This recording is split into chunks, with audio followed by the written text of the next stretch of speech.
It's official. The 2025 LDBC Meet and Greet in Las Vegas, Nevada, August 9th and 10th.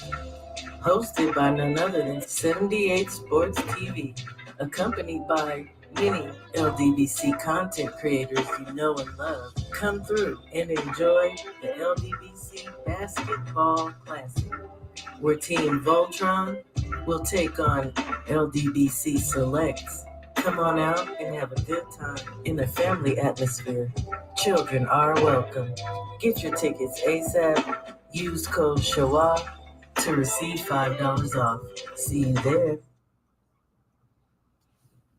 Salute to the family. Many blessings to you guys. I could not get my videos off, or I did not. Shoot, I've been tired. If you grown, you know what that's about. People be tired. There'll be too much going on during the week. Shalam to my brother KG. Many blessings to you, King. Kano, my big bro. Many blessings. Don't work too hard today. I hate that for you. King DGB, the Dirt Gang boss. Blessings and salute, King. My sis, my beautiful sis, Cammy. Thank you. And okay, catch you later. Thank you for stopping through, though. I appreciate you more than you always know. And Punta Quinta. Salute. All right. So I don't want to be here all day. Let me say hey, y'all.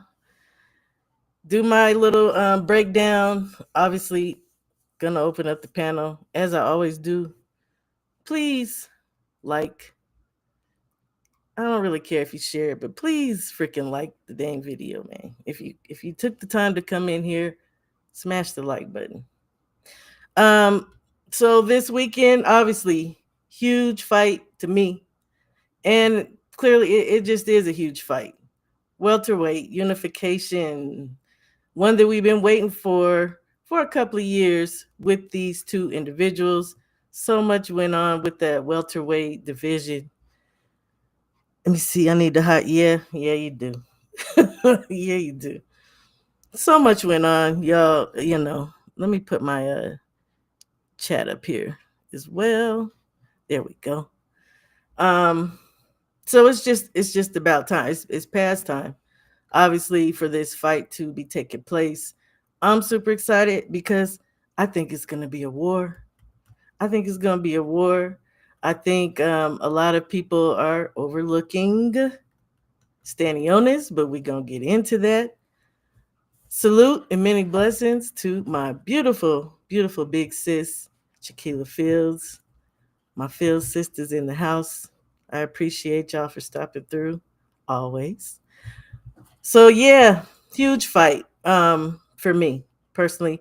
And I think a decent undercard. If you ask Thomas Dillamuth, he's gonna tell you no because he's a Ray Ford hater. But so let me get into this real quick. Obviously, throughout the week, I just do my film study. I take my notes. I'm gonna go through my notes. Um, Feel free to add your opinions, your comments in the comment section. You know, I'm gonna read it. We're gonna talk about it, right? So I'm gonna start with Boots, right?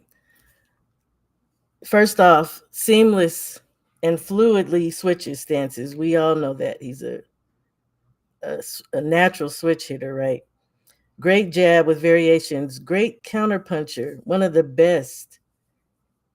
his best counterings is with that uppercut, right? Good inside game. He has a guard buster. And y'all know I like peeling. I like peeling the guard. I call them face peelers. Many blessings to NBA Nice. Salute my brother, our fella. Many blessings. Thank you for coming through. So yes, I love a face peeler. I love somebody who can pull down that guard and get to your face. But the thing with Boots already is he's coming through that high guard, right? He's going around it. The kid is just athletic and obviously talented, right?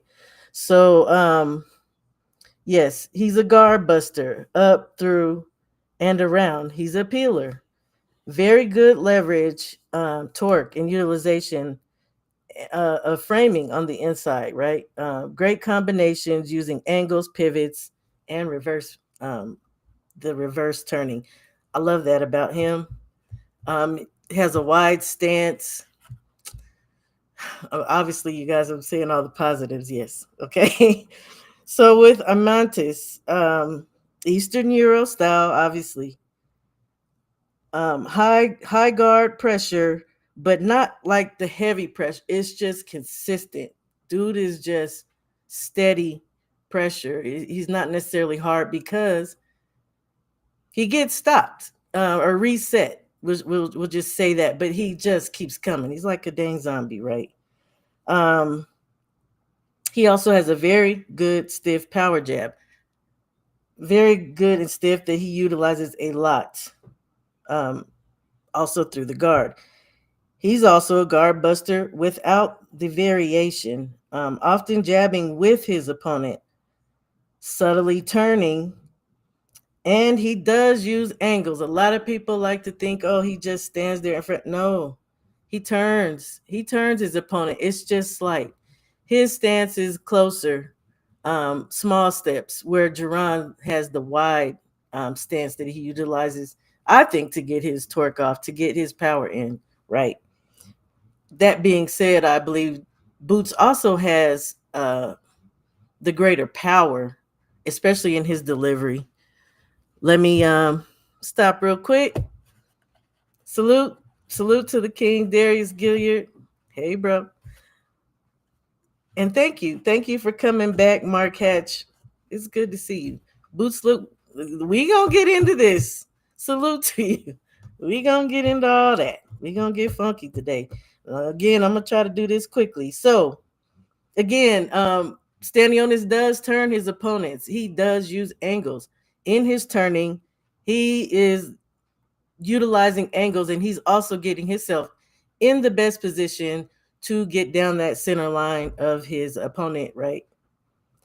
He's not just all, he said he's all gas, and he is, but he sets traps and he does little sneaky things, right? Anyhow, Very quick, straight right. Boots beware in southpaw. Also, he's very good, crafty counterpuncher. He often sets up hooking body shots with uppercuts. Okay, so here I wrote, what I'm about to say is in no way to belittle Stanionis, but the reality is his style is so simple that it's genius, really. He has true grit. He's tough. I can see him beating any style as he is. Okay, these are my notes. These are my notes. These are little small notes. I think maybe where I was picking apart. Okay, Boots needs to be careful in southpaw, Philly shell, and watch for left hooks and overhands. Stanionis stalls after throwing his jab. Stanionis' high guard will likely be ineffective against Boots, who often punches around through and can dismantle it. Um, Now, mind you guys, I'm reading this code. Don't remember what I wrote, but here we are. Stanionis has to reset to get his shots off.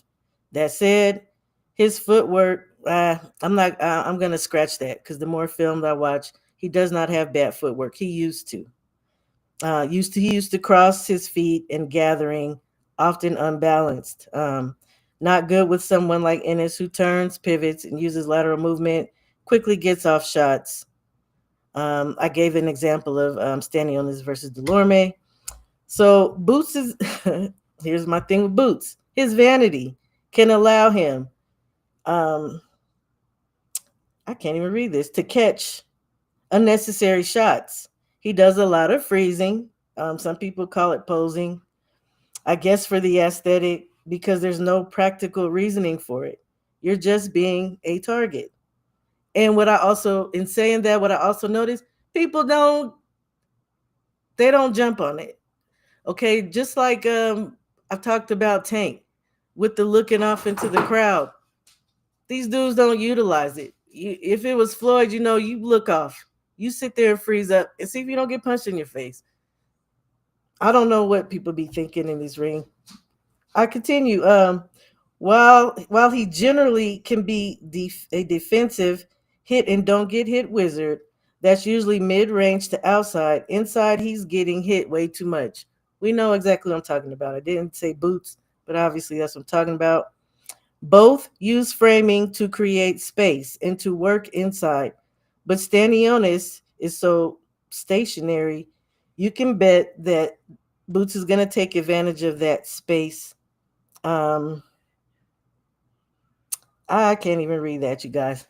So I've said enough, though. I really have said enough, and I'm sure I painted a picture that you already are aware. Yes, hello to you.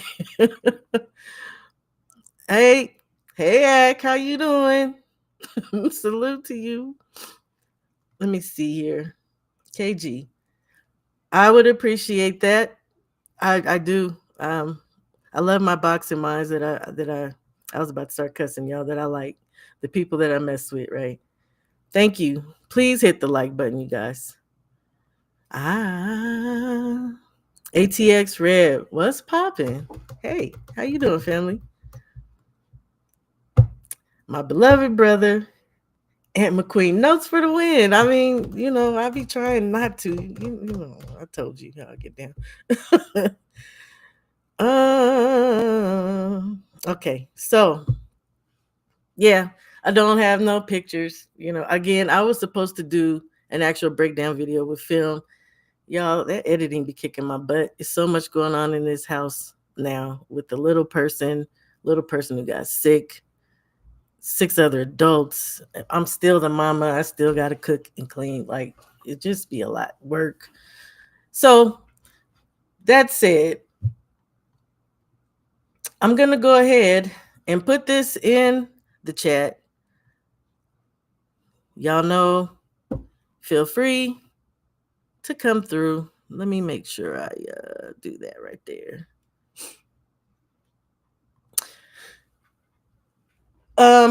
So just to elaborate a little bit on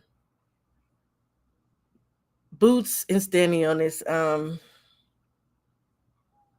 It's there's a lot of things that I see, and there's a lot of feelings I have behind this. Okay, I like Boots Ennis. I always have liked Boots since I found out who he was.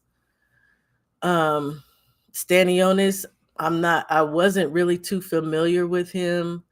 Um, Maybe till about 2 years ago, and I still am like, you know.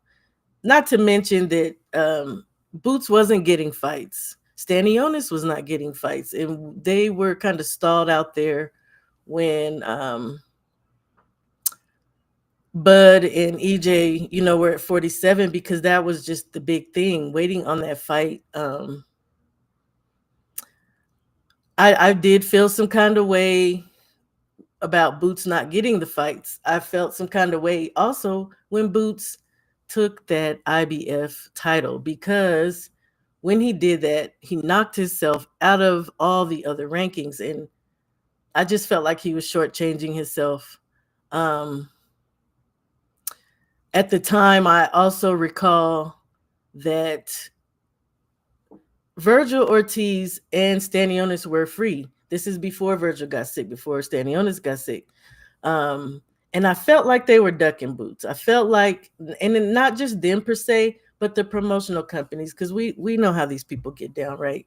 And just to be honest, open, and frank, we know how they do black fighters, American fighters. They don't want to see us win. They don't want to see our people win. So I just felt like that was a lot of it. It could have been who was his manager, like Cameron Duncan. Like it could have been all kind of variables. I don't really like to put myself in the business of boxing because that's tedious. Like, just I'm good with the fights and breaking those down and seeing how all that works out. Um, but yeah, I just felt like they were ducking him, especially before they made that fight between Stanionis and Virgil. Obviously, we know Virgil ended up getting sick with rhabdo, cutting too much dang weight. And then we had Stanionis, whose appendix burst. He had to get an appendectomy. Then you had Boots still floating around here. Ultimately, Boots, well, Showtime was coming to an end. We know that Boots ended up leaving, I believe, his management and suing them. Like, it was just so much going on, and I really felt bad for Boots. Again, not really so familiar with Stanionis and all that was surrounding him, but in the interview they had yesterday, afterwards, he said that they were not calling him for 2 years. 2 years, this man did not get a phone call for a fight. So, just again, the business of boxing. I will say shout out to Turkey for changing things up, for making it so that these people are wanting to fight, to making it so that these promotional companies are wanting to cross the street, so to speak, and get their guys to fight. But I feel some kind of way about Turkey too, and this whole TKO thing.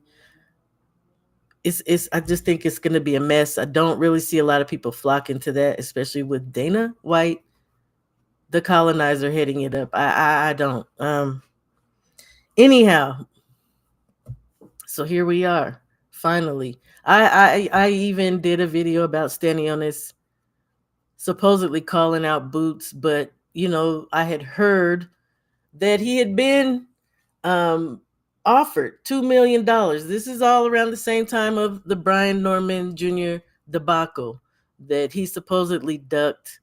At the same time, Barrios and Stanionis offered $2 million. We know Brian, the highest amount he was offered was 1.5. A lot of little back and forth about that. I just really found it funny at the time that Eddie only wanted to make light and make public his offer to Brian, but never talked about the Stanionis fight. So then for shortly Stanionis to come out and say, "Oh, I called out Boots," like I was like, dude, you were already offered 2 million. You said it wasn't enough. He had 15 fights. Brian had 26 fights. I ain't gonna go back down that road. Um, I felt the way. So as far as Boots and Stanionis in this fight, My pick. My pick. Well, let me back off of that first. So there's obviously been a lot of talk about Boots and how he's looking like the Slender Man. And to be honest, this is not the first time Boots has looked a little peaked, a little drained before a fight. But I think it's just a little. Just a lot of light being shown on it. Um, I should have got that picture, but I'm sure everyone has seen the picture, obviously, of him in his photo shoot for this fight. Now, I watched Just Do Boxing. Shout out to Just Do. And Just did say yesterday, "Hey, it's going out to my brother. How you doing? Can we? Losing power now. How Give me you? a second, Shalam. Go ahead, keep talking. Keep doing what you're doing, Shalam. Okay. So he looked slim.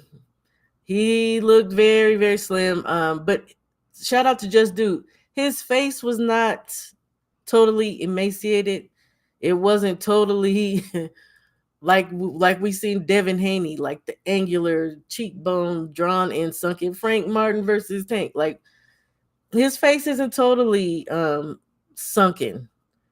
It's that body though. It's that body. And I remember Boots was looking so brolic at one point. And when I was like, damn, this nigga's his neck is like thick and he had some biceps. But when you look at this picture, no, Boots looks like Slender Man, like he's super skinny.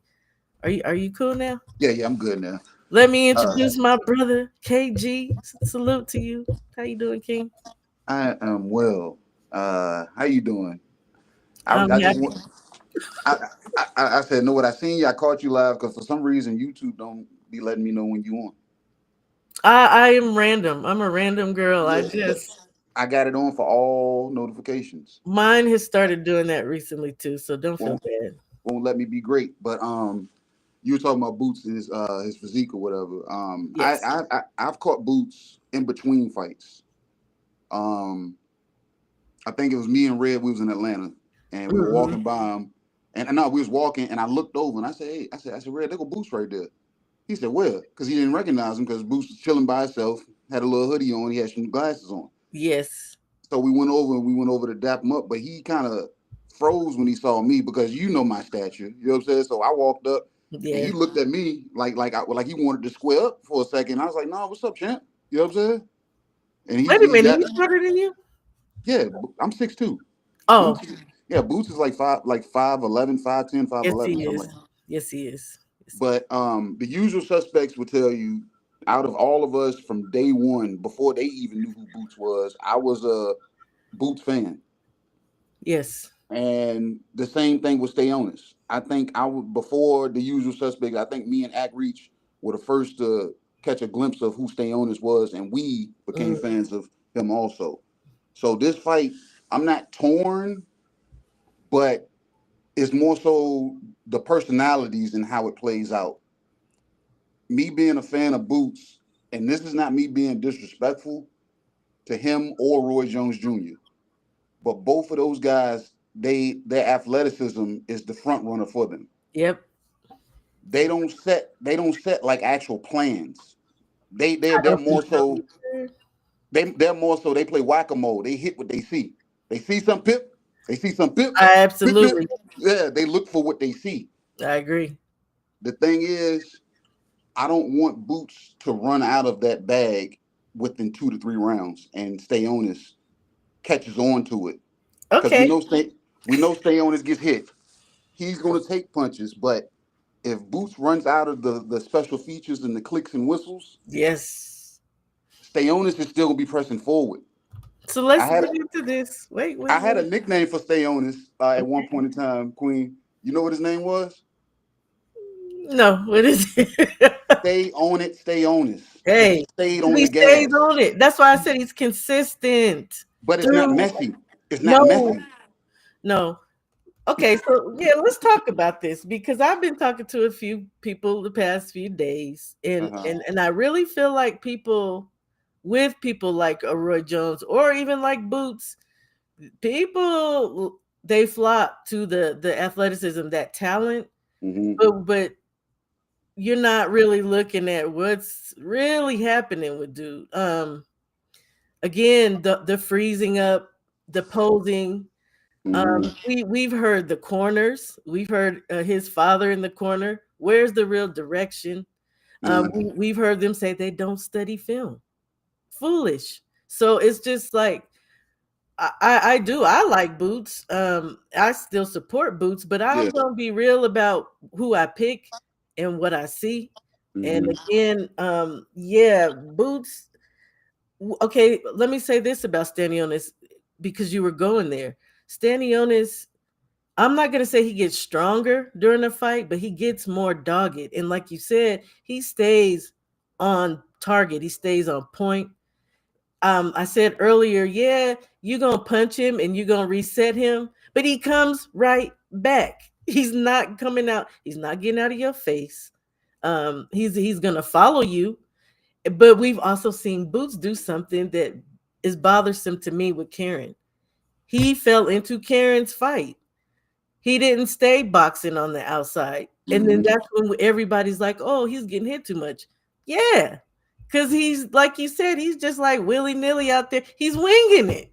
Mm-hmm. Boots wings it. And your talent is only going to go so far. That's, that's, He finds the convenience in what he can land. So with Stanionis being yeah. to be honest, Stanionis is tailor made for him. He's tailor made because he's Absolutely. coming. Yes. But the thing is, it's going to grow into boredom for Boots. Can he do that for 36 minutes? I don't think so. I don't think so because I don't think he's going to hurt him. He's going to beat him up. He's going to bruise him up. Stanionis is going. You're going to see it written all over his face. Yeah. Trust Well, and and he believe me. does all the time. But yeah, and he's a true definition of you should have seen the other guy. You know what I'm saying? Yeah. Yeah. Uh, I totally agree. Because yeah. he's torn some people up too. Now, here's another thing. And shout out. Look, let me speak to some people. My OG, my sensei, Stormy, salute. Um, so the point with that, what did you just say? Good Lord, I just got totally thrown out. Okay, we're gonna go to a fight that Stormy was talking about. Butayev versus Boots. Where's Boots' Butayev? Where is his fight where he had to and to that point, okay, Butayev was dirty and he took he took Stanionis to a place, one where we didn't see Stanionis, two where we've never seen Boots go. Um, he was dirty though. That said, Boots has little things that he does, and not my thing is I don't know if it's intentional, but it's dirty. Boots hits low often, and I don't know if it's because he's being reckless. He also tends to hit behind the ear a lot. I said that at the beginning. Man, I said that when I first discovered Boots and when we watched him, and I kept telling people, I said this is going to be something that he's going to have to adjust, mm, or it's going to plague him throughout his whole career. I said because when he switches, he's doing it on a dime. So when he does it, that opponent doesn't have a chance to actually. So the punch is going to come, and yeah, it's going to stray completely to the back of the head because he's catching them before they get the opportunity to reset. that's true. That's They true. can't even, you know what I'm saying? Because a lot of these guys, if your footwork is not even a third of what Boots is when he starts doing his pivots and his Mm, 45s, if they're not picking up on that, most people can pick it up because you can see it as he's about to take the step because the head usually goes before the step. right. Boots, his head goes before the step, or sometimes he'll put the glove out before the step. So, like I said, if the guys are not, I guess you know what I'm saying, able to dance and they can't pick up on those dance moves, those punches are going to straight to the back of the head, and Boots is going to get pointed out for being dirty for punching behind the head. Remember when he fought Yeah. But most fighters the do too. Delermo when he fought him? Delorme, yes. Delermo, yeah, when he Mm, fought him, and they was like, "Oh, that was dirty." I said, "But look at the switch. He's switching, and Delermo was looking to defend.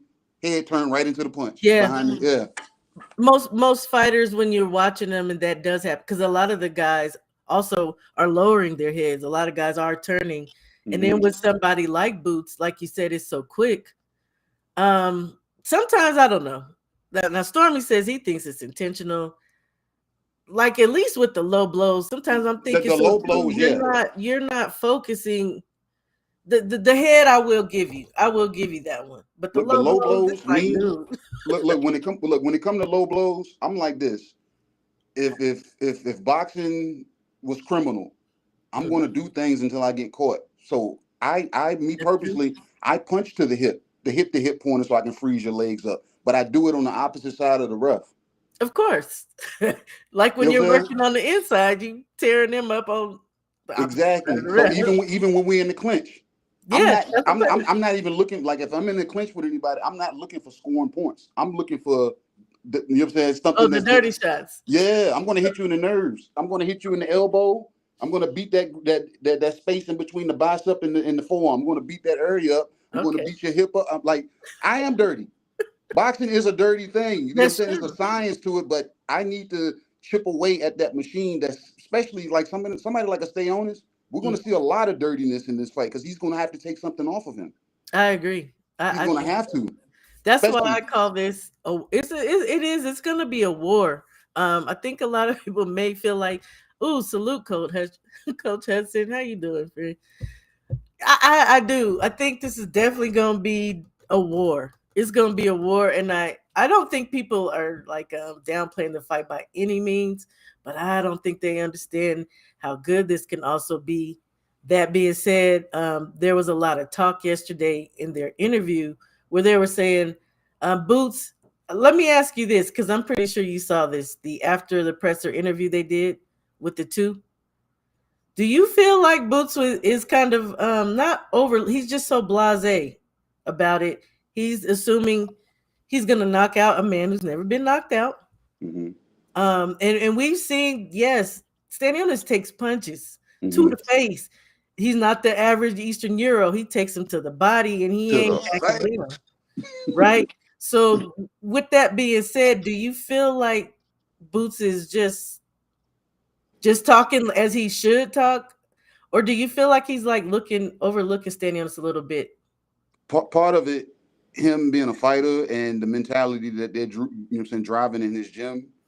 Yeah, he's you're supposed to kind of say that because especially if that's Mhm. what you know what I'm saying, your home has been grooming. And then the fact that, like I said earlier, he's tailor made. Everybody in the chat, me, you, the haters, the fans, whoever, they know Stanionis is gonna get hit. Yeah, So Boots also knows that too. So he's like, well, I know I'm going to be able to hit him. So I believe if I can hit him, I'm going to gonna be able to knock him knock him out. Cause it's the old saying. If I can touch you, I can hit you. But he skipped. That's what I feel like he skipped. He skipped the touching part. If I can touch you, I can hit you. No, I know I can hit you. yeah, But the thing is, can I hurt you? And if I hurt you, can I make you hesitant to come forward? And once I get you hesitant coming forward, now it's time for me to step on the gas and put you away. I think I have somewhere yet in to his see camp that. they're going to be able to they think they're going to be able to do that. But if he can't I have hurt yet to see it. if he can't hurt Stanionis is going to be pressing forward. It And continuously. It's not gonna but stop. the thing is, the downside to that, Mm. if he starts painting the picture with Stanionis' face, it might be Mhm. a third party stoppage. Somebody might jump in. Doctor may say, "Hey, his eye is too," because we've seen Stanionis' eyes closed up. But at the same time, if too many square punches, the fight can get called based off of that. You know what I'm Yeah, saying? They wouldn't care that he's defending himself, you know what I'm saying, responsibly. It'd be the fact that his face is falling apart. that's true. And I have to agree with you there because we have seen his face jacked up. But and okay, with that said, that would have to be intentional on Boots' Yeah. part. Hmm. I don't know that Boots is that I intentional. don't think he got 36 minutes of mentality. That's what I'm saying. I think the clicks and whistles is going to be in the first 3 rounds, and then he's going to be looking for stuff throughout the fight. Because if Mm. Bozy is still in the corner saying, "Hey man, you know You what gotta you need get to him out do. of here. You You supposed man, to hey, man, knock you know him what you need out. to do. Man, go on out there, man. Stop playing, man. Why you ain't got rid of this man yet?" Oh, thank you. If it ain't nothing put together, if it ain't no game plan, this is a fight because like any other fight Boots has been in, I've said he didn't really need a game plan. Even with Karen, I think he could have figured Karen out if the proper tutelage was said in the corner. Because I could have probably said something to him that the fight would have looked easier. You might not have finished Karen in the first, but it would have looked easier. It wouldn't have looked as the way it did, and we wouldn't even care who Karen was. You know what I'm saying? After, Right. Well, so there's again, okay, that kind of plays back into what I was saying too about that corner. Because I talked about Bozy and his instruction. I'm not gonna say mhm, the other word I was thinking. But also the way Boots receives instruction in the corner, I don't like it. A lot of times he's looking off in the crowd. A lot mhm. of times he's kind of looking at, and maybe it's because Bosey's not giving him clear and concise direction. He's kind of like ho hum, like he talking. Look, He y'all, talking. shower. It's something that I think everybody has to understand. When we see this live on TV, all that is showing us camp. It's showing us their camp and how they function on a regular basis. Like when you see a fighter talking back to his corner man or looking off, that's what goes on in the camp. That's what goes on a daily basis. So we got to stop thinking, oh man, why is he doing this? Because that's allowed in camp. Right. That stuff is allowed in camp. I know. Look. Go back to the infamous Devin Haney and Tank Davis sparring session. What was Tank doing that whole sparring session? Talking to everybody around the ring. The same thing He he does in the ring sometimes. exactly. So it shows up. What you do in the gym is going to show up I eventually in agree. the ring. I And look, agree. I hate to say this with Deontay Wilder, all the way up to the Zilly Zane fight, all that spinning. I said, bro, that's going to show up in the ring. And they said, no, it ain't. What happened? Zhang hit him. He spun around. I said, the damn Yeah. spun. So that's why I said, people, I said, you can't, certain things, it's going to indirectly be embedded in you, whether you realize it or not. Like with Right. me, I can't box anymore. You know why? Because when I throw my right hand, I purposely throw an elbow with it. That's going to carry in the ring. I can't do that. Mm. Hate I you. purposely do it for the streets. So if I ever got into a fight in the streets, so I've conditioned myself outside of boxing. When I throw my lead right hook, is an elbow coming with it. So that's going to be something you can't. You know what I'm saying? You're gonna Right. have to break that out of the fighter. So all that play stuff, the back talking, all we have to. It has to be a straight line because if you don't, you're gonna see that nasty shit in the ring. It's gonna Right. show up on fight night. Right. Right. Right. It's gonna show up. I get it. I get it. I totally get it. I just okay. With that being said, I would hope and wish that coaches do a little bit better than us in that in You got training. to crack the whip sometime, Queen. You got to. But is that hard to do as a father son duo? But it's hard because that's their relationship. You got to think. That's my son. I've been raising him. We've been play. I've been telling him what he can do. He goes do something. I ain't got to add nothing to it. You know what I'm saying? But So look, I just snorted. Look what 2 Cents said about you. he's a KG for the streets. 2 Cents, you've been in here talking smack too, and I haven't been getting into the comments because they're making good points as well.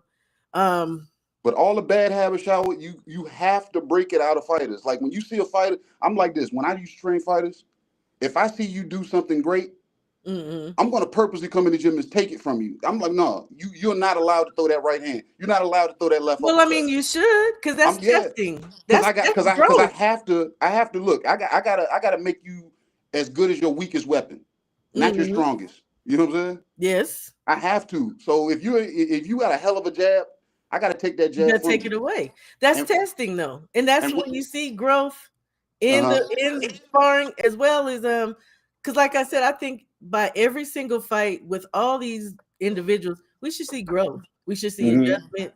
A lot of times we're not seeing that. A lot of times these dudes are doing the same thing, but that explains what you just said. It's Hmm. being allowed in the gym. And then again, I still think it's problematic when you got people saying they don't study film. I hate Why that. would you not study your opponent? I understand fighters not watching film sometimes because I've come across fighters that don't do it. But your team They is supposed should. to be. Yeah, I got to know Absolutely. what you're dealing with because if this guy has say 30 fights and I remember him at his fifth fight, I got to see what the evolution of him after the 25 fights. Because if he's still the same from when I seen him at 5 fights, we may be good. But Right. if he had an evolution after those last 25 fights, then hey, we might have a different animal on our hand. And that's what like with Lamont Roach and Tank. Lamont figured out I've been sparring and fighting with this guy ever since we were kids. Hmm. Tank has not done anything different because it's been working for him. But I know what I works for him. agree. You Yeah. see what I'm saying? So Yeah. that's the whole concept. You need to study this stuff. Honestly, I absolutely agree. There's no question your team should be doing it. But I really would like to know, and because I also know these fighters don't watch boxing sometimes outside They of don't either. Yeah. right. Study your opponent, man. Y'all got to start doing that Keep an because I mean ear, it would make around for your weight better class. fights for us, but it would make you not look so simple in there. You would be prepared. It would make for better fights. I'm old school. I'm gonna be at look, anybody that's like pretty much that's the names that they slid to me to choose from, or Mhm. anybody that I know that's in contention that I could be possible. I'm going to their fights. I'm not looking for a comp ticket. I'm just gonna be there. I'm on Club of Lane time. I'm gonna be wherever you are. I ain't gonna press you. I'm just gonna be sitting there watching you. I want to see you firsthand. Right, You know what I'm saying? I right. just want to see you because I want to see what I'm dealing with, especially if I know, especially in this era, we're in the social media era. Mm. If somebody comes to you and tell you Clarissa Shields trying to fight you, you're gonna start watching Clarissa Shields. Am I right, Shaw? You're gonna be like, look, Yeah, because I let want me. to know where her Let, openings are. I want to know what weight class she wants to How do fight I? me at first, because this lady looks like she wants to go up and down the ladder. So if that's the case, Yeah. let me watch her for a little bit. You know what I'm Exploit though. I will saying? want to know how to exploit you. What is your weakness? Mm-hmm. Let me see. Look, Coach Hudson. I don't think people understand that their whole boxing program was built on exploiting American boxing, as well as these other Cuban, Puerto Rican. Like they study. America is the standard. They gonna study to figure out how to beat you, Mm-hmm. and then to go even further. Oh, they definitely trying to figure out how to be a slick black fighter. So you're right with that. Like these people aren't stupid. I don't know where Americans kind of have fell off to me in that sense, We don't study the actual science anymore. We just see it and say, oh, this guy has power. Oh, and this they guy go is based off fast. their Oh, this talent. guy is that. Yeah. So I'm like, Yeah, you have to, like I said, that's why I say from day one, when I see you got something special and everybody bragging on it, and you look at me, I'm gonna have a straight face just like this, and I'm gonna rob you of it. Because like I said, I'm like that ain't nothing to me, because you're gonna come across somebody that's gonna find out a way to get around that. Now, what is your go to after that? And a lot of people don't have that go to. yeah. That's what I'm like. There is Mm-hmm. no go to. You gotta listen to your corner. You can't look. You remember? You know who I used to like back in the day? Jermaine Taylor. I know I've seen him fight at least once. You know, I'm Jermaine definitely. Taylor. I used to love Jermaine Taylor until I started paying attention that he wasn't listening to his corner, I and don't like that. he had Emmanuel Stewart in his corner, and this man would That's a give waste. him the proper tutelage. Yeah, They go back out to the ring, and you can see him fighting off his own instinct. And I'm like, I understand that. I understand what you're doing, but at the same time, you got to understand the vantage point of what that trainer sees. He sees something that you don't see right now, and and I don't see what you see because you're in the ring. So there you same thing. have a trainer like an Emmanuel who is a great and who is actually giving you the Mm-hmm. direction. That's a waste, and that's sad Mm-hmm. because that's one of the things I like most about fighters. Are you listening to and taking instruction? Mm-hmm. EJ, Clarissa, those are two of the fighters I noticed at first. I was like, dang, they will go in there and execute exactly what Mm-hmm. the coach said. Like Mm-hmm. that, and then also fighters who are watching their opponent in the fight. That's another thing that I like. You're paying attention. You're looking for openings and points. Some of these people like they be throwing with their eyes closed. You got to make mental notes. Like especially you hear fighters say, "My trainer told me to throw the 1-2, but I Mhm. can't throw it right now because my opponent heard me say that." That Right. no, it's not for you. It's for you to lock it in because it's there. He's letting you know that it's there. But the thing is, you set things up. You know what I'm saying? And I don't see Boots. This is back to Boots. I don't see Boots really doing that. Like for instance, if I throw a, if I shoot a feint and I get a reaction out of Stanionis, you're not supposed to go back to that feint again because you know what I'm saying. You're not gonna get the same reaction. If you put a pin in that, give yourself a little space. Once you Yeah. reset, get that feint again. When you see that feint, boom, now that feint is no longer a feint. It's now a punch So because I got the reaction. here's something I want to ask you because when I watched Tank before, I feel like he does that more than once and he doesn't give the space. and I don't think the fighters are picking up on it. With Tank, I want to say I've seen him do it successively, maybe Mhm. like once or twice, maybe three times, and the people don't pick up on it, and then that's when he capitalizes. People say he's downloading it, but no, they're watching for openings, like you say. Maybe it is a feint. It You got well, to it, look at you it has look to be at the feint. It you got has to to. look at you got to look at Tank's feet because Tank with him being shorter than everybody, when Mm. he does that, his feints are feints to get a reaction. But look back down at his feet. Guarantee you, he's almost a half a foot closer. That's what he's doing. Oh, he's He's injured. he's inching his way in. Hey, So Stanionis you does see the that. punch, yeah. So you see the punch, and you see the feint, and you like, man, but you're not realizing Tank is trying to really find that range. I need my Yeah, range. I got to get to my range. So when they say he's downloading, no, I'm not downloading. I got to figure out how to work around, and I got to determine what your strongest punch is. And if you got a serious jab, now I really got to get down, work around it. But at the same yeah, time, I got to be working the game of inches. I can't take full steps because you're gonna pick up on it. yeah. With somebody like Tank, shorter, shorter, obviously shorter reach. But then you look at somebody like Boots with the longer reach. Mm-hmm. Um, I want to say I feel like I recall Boots falling in on Karen Mm-hmm. at times again because I said it's almost like as the fight goes on, he gets drawn into fighting closer. And maybe it's something to the effect of what you were saying about becoming tired or not necessarily tired, but Mentally, that because maybe it is this more is easy. relinquishing. This is easy, Yeah. and So I you don't want him kind to of do let your that. guard down, and Mm-hmm. then you start fighting this other man's fight instead of staying sharp Yep. and saying, I'm just going to box him from the outside and beat him that way because he's beating guys anyway. But I just don't know about this fight. I don't have Boots winning this fight, you guys. So I you didn't pick say what my you pick pick and was. stay on this. You pick your I'm pick. picking Stanionis. I'm What's the just result? I'm just trapped. I'm trapped between a split because I don't think he'll get unanimous because we're No. talking about Boots in Yeah, Atlantic. I don't think so either. Yeah, I don't think. Yeah. So it's either going to be split or a majority. Wow. Put that in that chat so we can go ahead and make that concrete. I'm gonna put it. I'm gonna put it. I'm gonna put it. But I ain't pictured. And Hmm. on top of that, we have not seen the weigh-in. The weigh-in's late today, you guys. It comes on at 4, right? Yes, the weigh Okay. that's late. You Hold on. thinking Where are about you it. at? Where you at? Where you I'm at? in Colorado. Oh, so no, it's about to be 4 o'clock here. I'm in Virginia. Is it Eastern Standard Time though? I don't know. Because I thought it said 4 for me, which would be 6 for y'all. Maybe I don't know. But you know they already weighed in this morning. The showing that they do Yeah, this yeah, yeah. usually. This is the Yeah. ceremonial weigh-in Yeah. for later. Hmm. So, but we haven't seen it. We don't No, know that's what the true. heck Boots is looking like. They saying Boots looking frail. You know what I'm saying? But the thing is, people gotta understand this kid's body is growing. He's always been a big 47 pounder. Okay, Always. but he's not growing at 27 now? 27, 28? 20, but at the same time, 27, 28. That's where they say, quote unquote, you get to your grown man strength. That's when your body starts, you know what I'm saying, fighting against you that it ain't gonna shrink down like you want it to. Right. Look, So 6 p.m. Eastern time. So it is okay. later.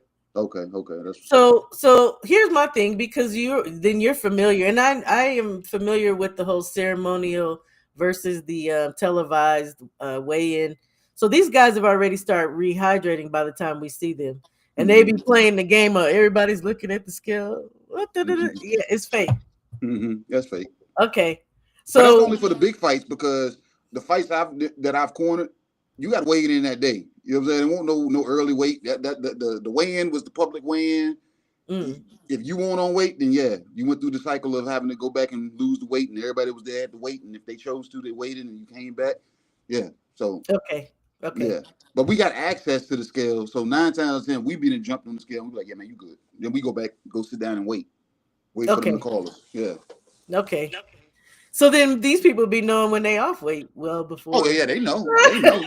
And look, you know the fighters because any venue you go to, you of course you got a separation from the people that spectate and people that's in the back. Yes. You're gonna see somebody in the back jogging up and down the hall or doing something. You're gonna be like, up. Yep. Look at that guy right there. Yeah, I done seen running to the guys running up and down bathroom, trying stairs. to squeeze out every little drop of Look, water and everything. look. Guy was at the hotel with the sauna suit on, sprinting up and down the hallway.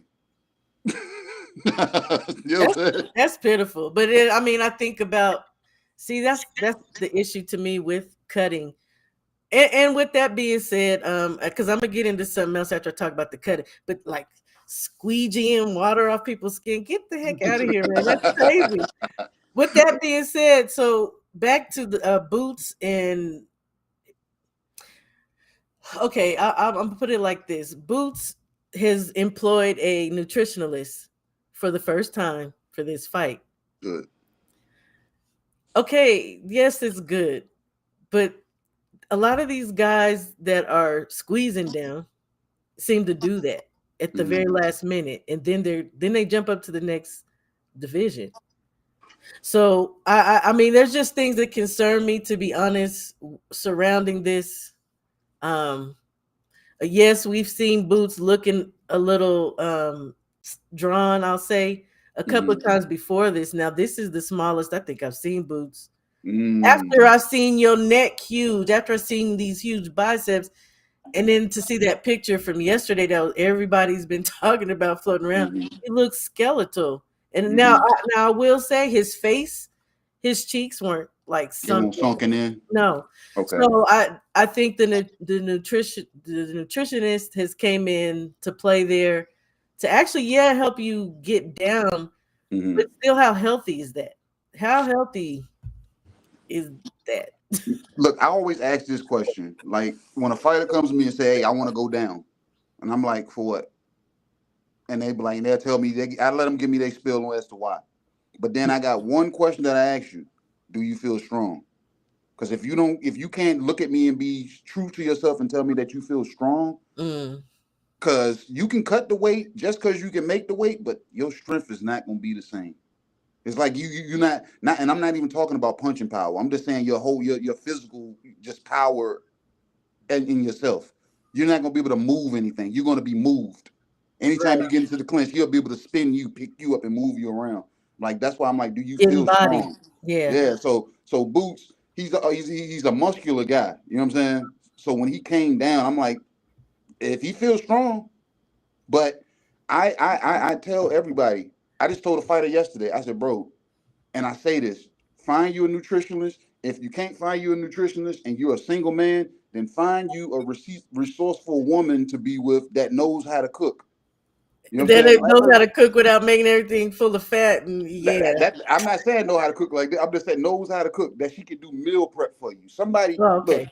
A buddy of mine hurt his back. I said, bro, you need to recruit your Asian woman with good hands and knows that they're master arts of their of the body. I I said, got you. so Right. I'm a firm believer in that. If you're gonna do anything, Mm, employ the team around you because you know you already got a trainer, you know mm. you got a promoter, you know you got a manager, and you got other people around, people sparring partners that you work with to help sharpen that iron. So if that's the case, I need to eat good, and I know I eat trash because the guy I was talking to just got out of the gym eating a damn burrito, and I'm like, bro, what's in that burrito? Oh, steak, fries. I said, see, you eating BS.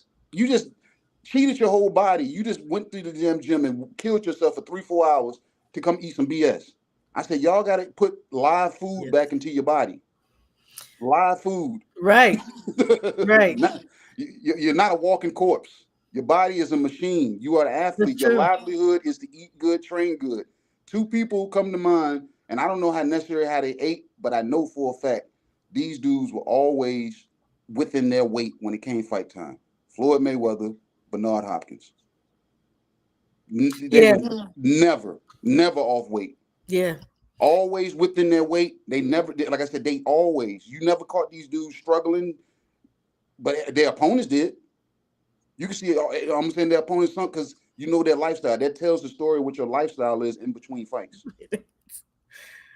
I feel it be cracking me up, dude. I just swear to God, I feel it. The beard master. I was wondering that. I ain't even gonna lie. Well, wait a minute. Now Bella said, and I was aware of this. Yeah, there's no rehydration clause, but that doesn't negate the fact that this dude is not looking. the best, especially in comparison to what we see Stanionis look like. Mm-hmm. He had to make 147 too. There's nothing sunken, Mm-mm. scrawny about him. Like he looks super healthy. Mm-hmm. Let me see what Coach Hudson saying. He's talking to D Man.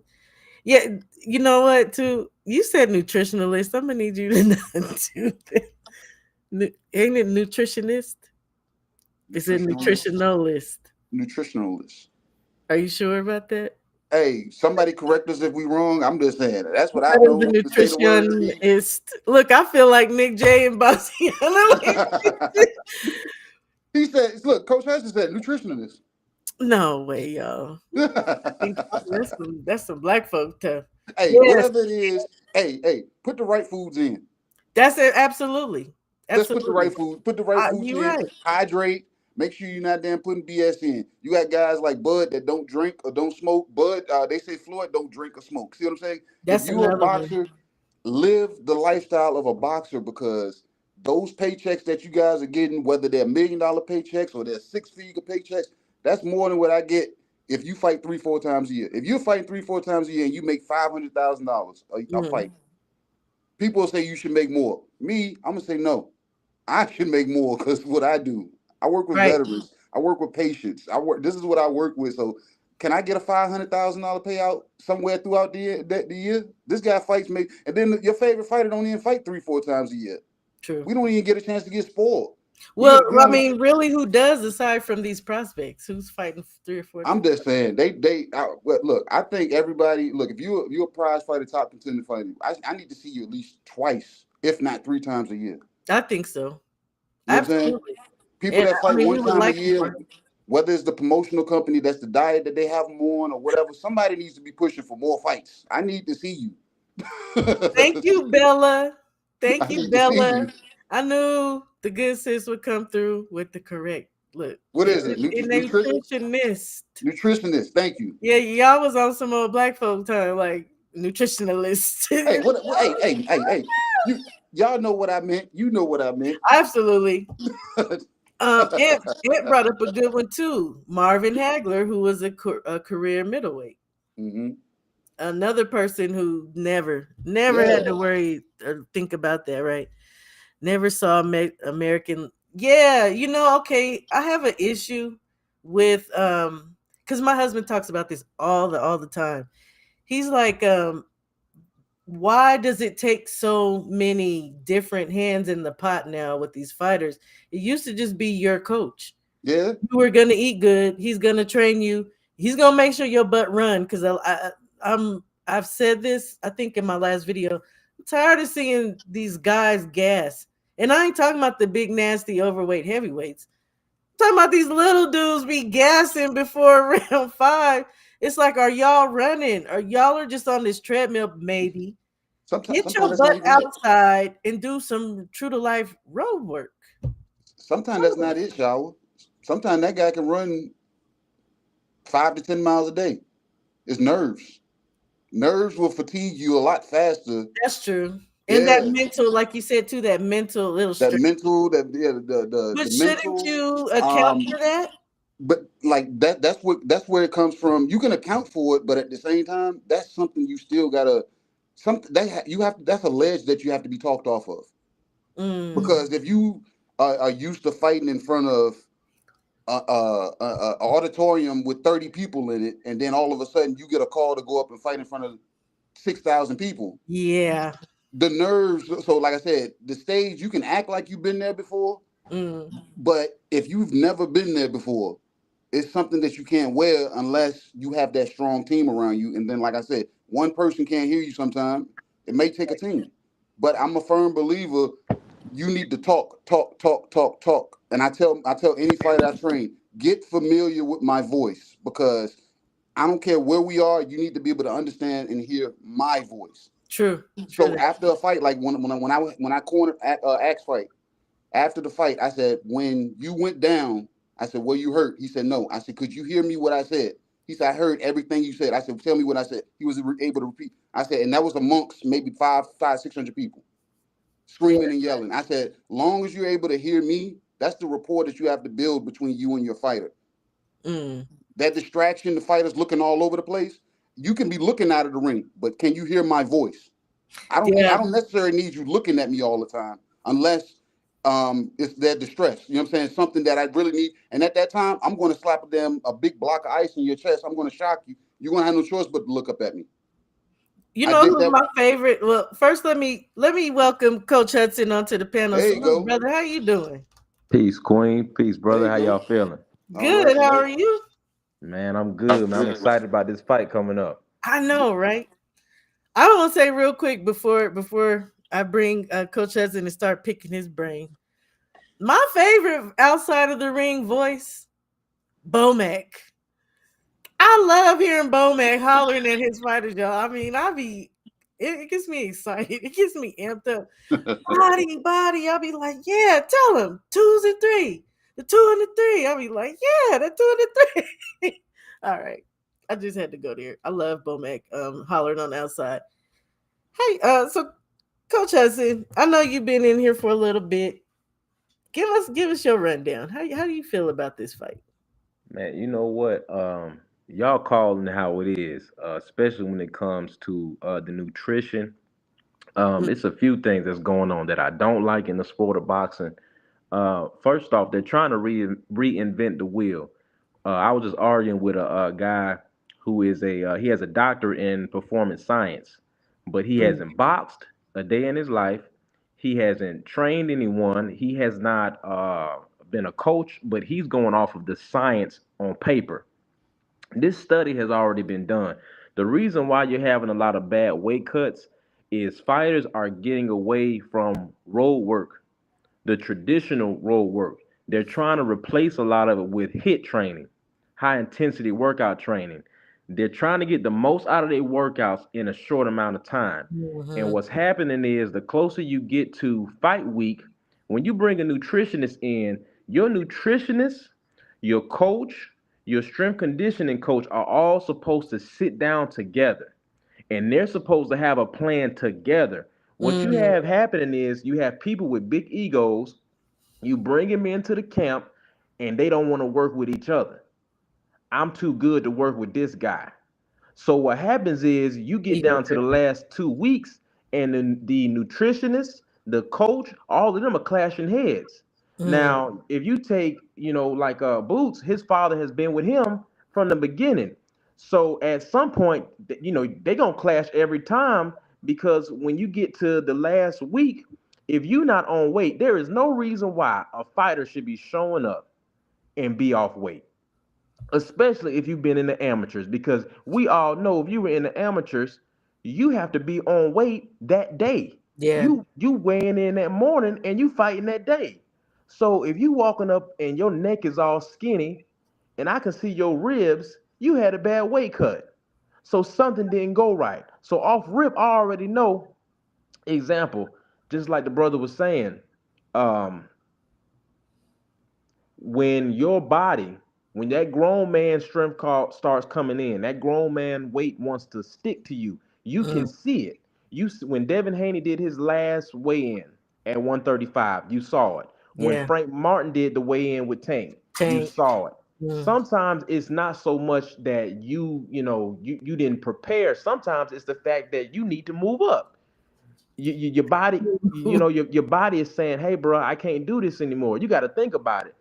for mhm, people for people that don't understand, if I'm 34 years old and I've been boxing since I was a kid, you maybe have been at 130 since you was 18, 17 years old, and you right. still trying to get down to 130. You feel what I'm saying? It's sickening to me. Yeah, so and I'm gonna tell Mhm, you, I agree with you. Listen, I love to hear Bomac, because Bomac, he reminds me of a traditional trainer. He gives mm, you pure, straight instruction. When if yes. his You have to have that kind of trainer in your corner. This is why when you get in trouble, you want to know that when I get back to this corner, I already know coach about to give me the right instruction to go back out and do what I got to do. A lot of these fighters, when they not having their way, they get back to that corner. They looking around, they listening to what's going on in the crowd. Coach is frustrated. He just yelling. He just, what are you doing? What? Hey, you playing with this guy? That's not the instruction you need. Mm-hmm. When you come That's to the not corner, instruction at all. exactly. When you come back to the corner, me as your coach, first off, I need to be calm because I need to give you right instruction on what I need you to do next. Now, Boots, if Boots get in this ring trying to prove something Mm. off rip and he gets hit the way he been getting hit these last few fights, it's gonna be a long night for that brother. He That's what has to KG said. stop. He boxes too well to be getting hit with some of the stuff he gets hit with. But I think, it's a certain way your father can talk to you that nobody else can. Mm-hmm. And sometimes in that type of moment, your father telling you, hey, just get out there and you playing with this dude. Psychologically, that might not be what he need in that moment. Sometimes you might need to tell him, like, look, you getting hit with too much crap. I know what you're looking for, but I need you to go back out there. I need you to get that jab back out there and start working from scratch again. And then when you get comfortable, then you go back to doing what you're trying to look for. Being But pops again, even. it exactly. So hey, like the brother was just saying, if y'all are making a few million, six-figure paydays, there is no reason why you should not have a nutritionist that's top of the line. Mm. There's no reason why your team should not be. If we making that kind of money, and the reason why it's getting so bad, see, back in the day, a coach was a real coach. And no disrespect to the coaches of today. What I mean by that is the coach did everything. Mm-hmm. That's The, what I the was saying. My husband was like, all this Yeah. is unnecessary. Yep. right. So you see, back in the day, the coach told you what you was gonna eat. Mm-hmm. He told you when you was gonna wake up, when you was gonna run. Mm-hmm. He told you everything. And so instead of it being a team full of people that's not on the same page, it's either the coach got it or he don't got it. And Mm-hmm. this thing I'm hearing about not watching film, what is that about? It's sad to Coach be. Hudson, bro, it's a lot of fighters that don't, and I come across them daily, and Now I'm shocked. I'm shocked now when they tell me that. now I was shocked when I heard Sean Porter say he never watched old films of Pretty Boy Floyd. And what I thought in my mind is that's completely irresponsible for Mm-hmm. you as a fighter to not know the ground you stand on, to not know the shoulders you stand on. Yeah, I was gonna say it's dismissive of the people that have paved the way for you, and that's Hey, how I feel about Tank. And I think Shakur does watch film though. Yeah, I'm well pretty sure I've heard him say he watches a lot of boxing. So Whether it was forced or not, you know what I'm saying? Shakur went through the USA boxing, you know what I'm saying, situation. So whether he wanted to or not, he is embedded in there somewhere. He yeah, might but have he exactly. not still followed does it. it. Yeah, he Yeah. still does it though, and I But think Tank on the other hand is a different thing. He was brought in, you know what I'm saying? He was the kid that was in there because he needed to get off the streets. he's Or he was also. always gonna be in trouble or whatever. So the history wasn't really taught I like think that. it also has something to do with being a little full of yourself, Oh like yeah. you. But that Yeah. had to be groomed. Look, I was gonna say this about Uh oh. You went off. Go there and say you went am I off. there? There Yes, he is. you here. Can you hear us? Oh, okay. He's having some technical Damn, difficulties. yeah, my bad. Um, Can you hear us? yeah. Can you hear me? I got a call real quick. Mhm. I was gonna say this because I was gonna jump on 78 channel today, and I was gonna tell them the thing with Tank, he was given so much early. And you know what I'm saying, Coach Hudson can probably, you know what I'm saying, agree with this. Fighters wasn't getting paid. You don't get paid. You know what I'm saying? Right. It's a fight. You live the life of a fighter. But Tank came in, and it was a blessing to him to come in under Floyd to be able to get catapulted into that position where Facts. he's getting paid, but it turned into I grew accustomed to it, and I compare that to when I grew up. Teen pregnancy was big. So a lot of my friends Yeah. had kids, you know what I'm saying, in high school shortly right after. My first daughter wasn't born until I was 28 years old. And everybody said, oh, about time. But I started watching that generation of kids. They started saying, I'm going to give my kids everything I didn't have. They wasn't talking about Mm, this. They weren't talking about this. Every time they got on honor roll or they did something good, they got new Jordans, they got new games. material. That's Tank. Tank got rewarded that way, so he grew accustomed to it. So now he's in a position where he actually has to get into fights where he can cherry pick and they can go wrong, and he can try to rub it off as nothing, or he can still be the crybaby that he is. And you be like, bro, that's the custom. That's the way he was Yep. raised.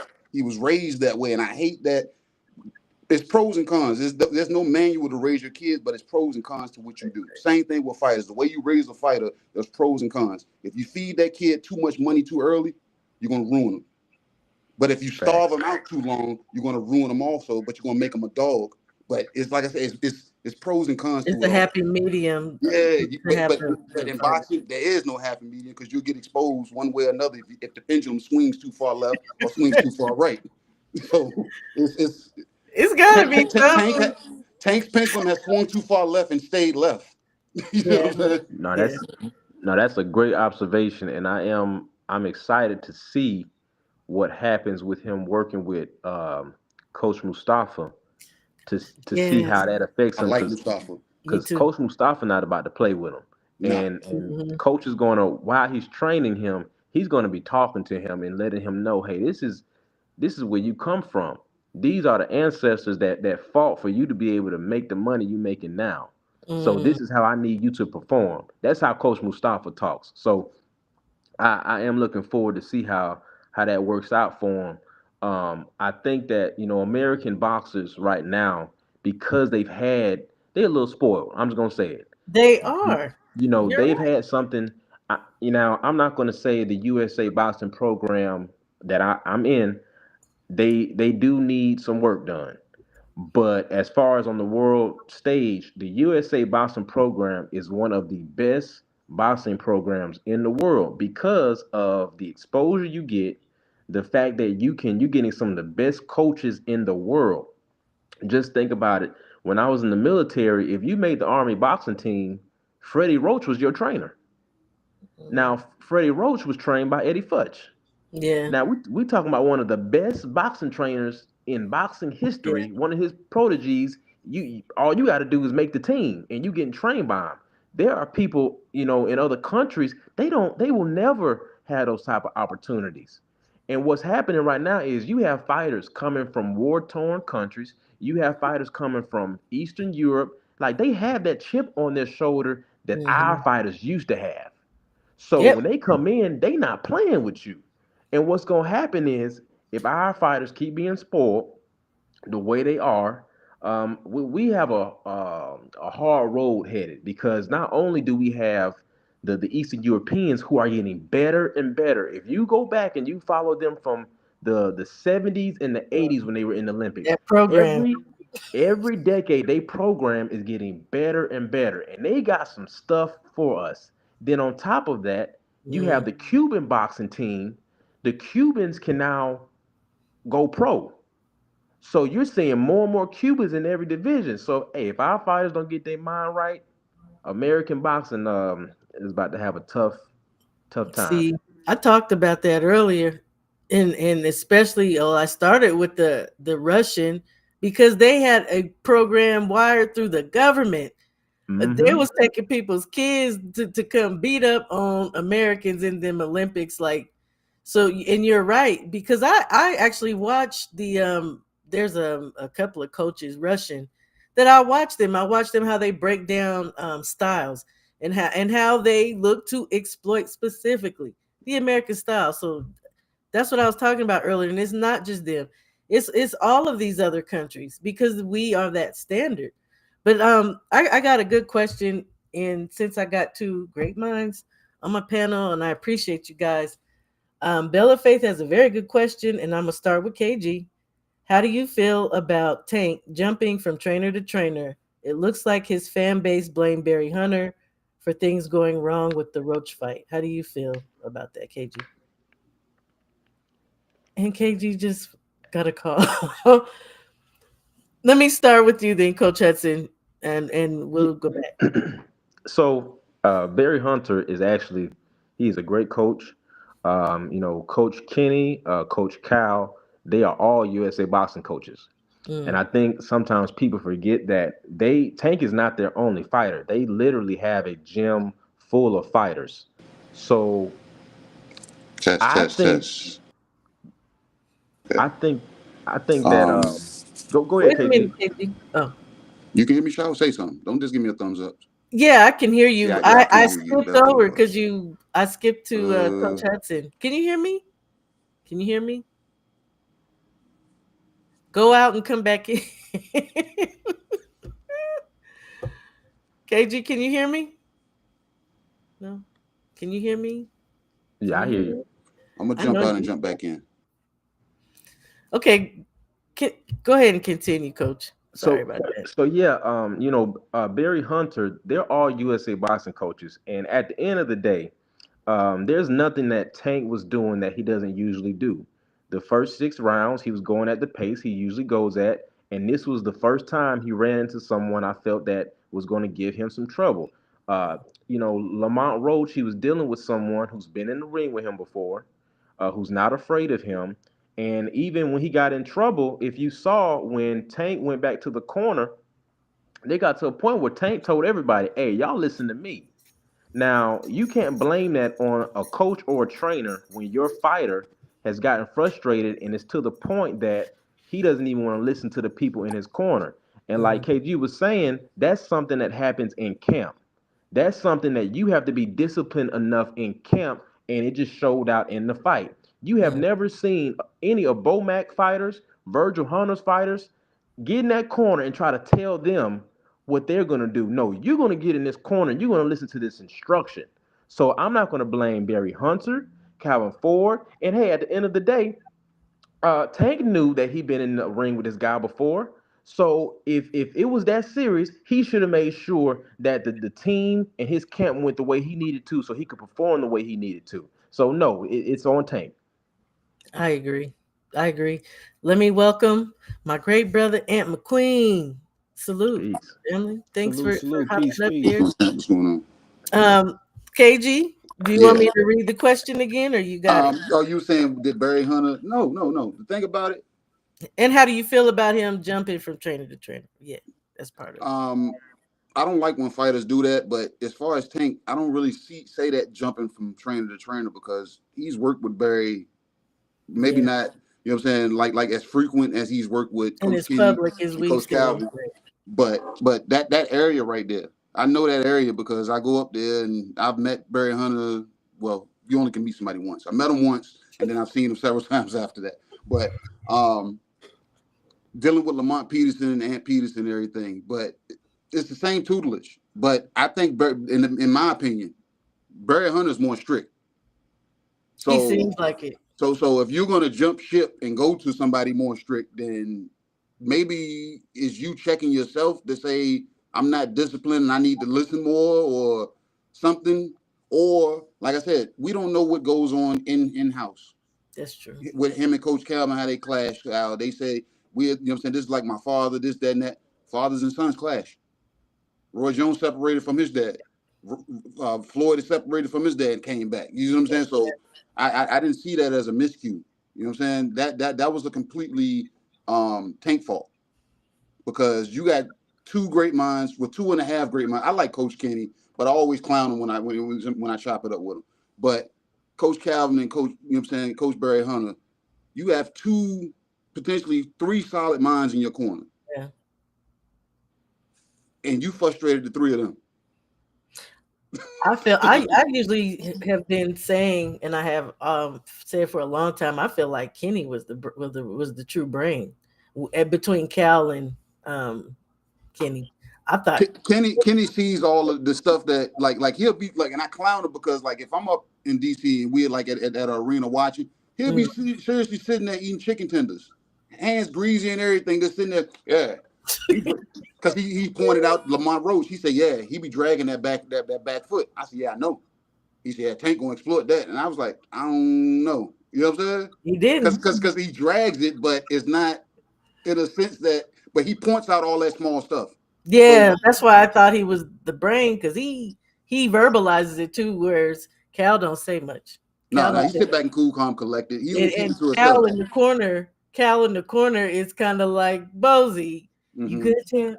He did it. Where Kenny be over there like "Da, da, da, da, da, da." So I'm like, yeah, Kenny the brain. But Aunt McQueen. Oh, go ahead. Go ahead, Now I was finish. gonna say, but Kenny, he breaks down things too intricate sometimes. Like I said, because like he's doing it candidly, so you don't believe him as he's saying it sometimes. Because he's, you know what I'm saying, as he's saying, you be like, I can't. That's too much right now. I So believe they him because work I good ain't like together. y'all. I ain't no coach and I ain't no So they boxer. work good together. You know what I'm saying? You know what I'm saying? Because that's a familiar voice and they've worked together. But the way he does it, it's almost like it don't sound believable. Because like I said, I've had the conversation where I'm like, and you look at him and he's just nonchalantly saying something. I'm like, you don't believe that, do you? He's still eating. Yeah, yeah, yeah. Licking his fingers and He everything. probably do. Aunt McQueen, do you want to tackle that? Do you want to tackle that No, question? that's Coach Kenny for real. I mean, Coach Kenny is a guy where he'll even look at an opponent's anatomy. Like when they were preparing for Frank Martin, he was talking about his facial structure and where he could potentially be cut because of his Yes, cheekbones. I'm like, yo, you getting into some like forensic science type but he's stuff now. true. Like you going a little too far with it. Like No, because CSI old cuts, type you breakdowns. exploit an old cut because it can reopen easily. Yeah, I mean you can, but he's not even talking about a cut that's been open before. He's just talking Oh, about the guy's facial structure, okay, Number okay. one, he can the potentially size be of his rigged. Yeah. nose, his bridge, and all this other stuff.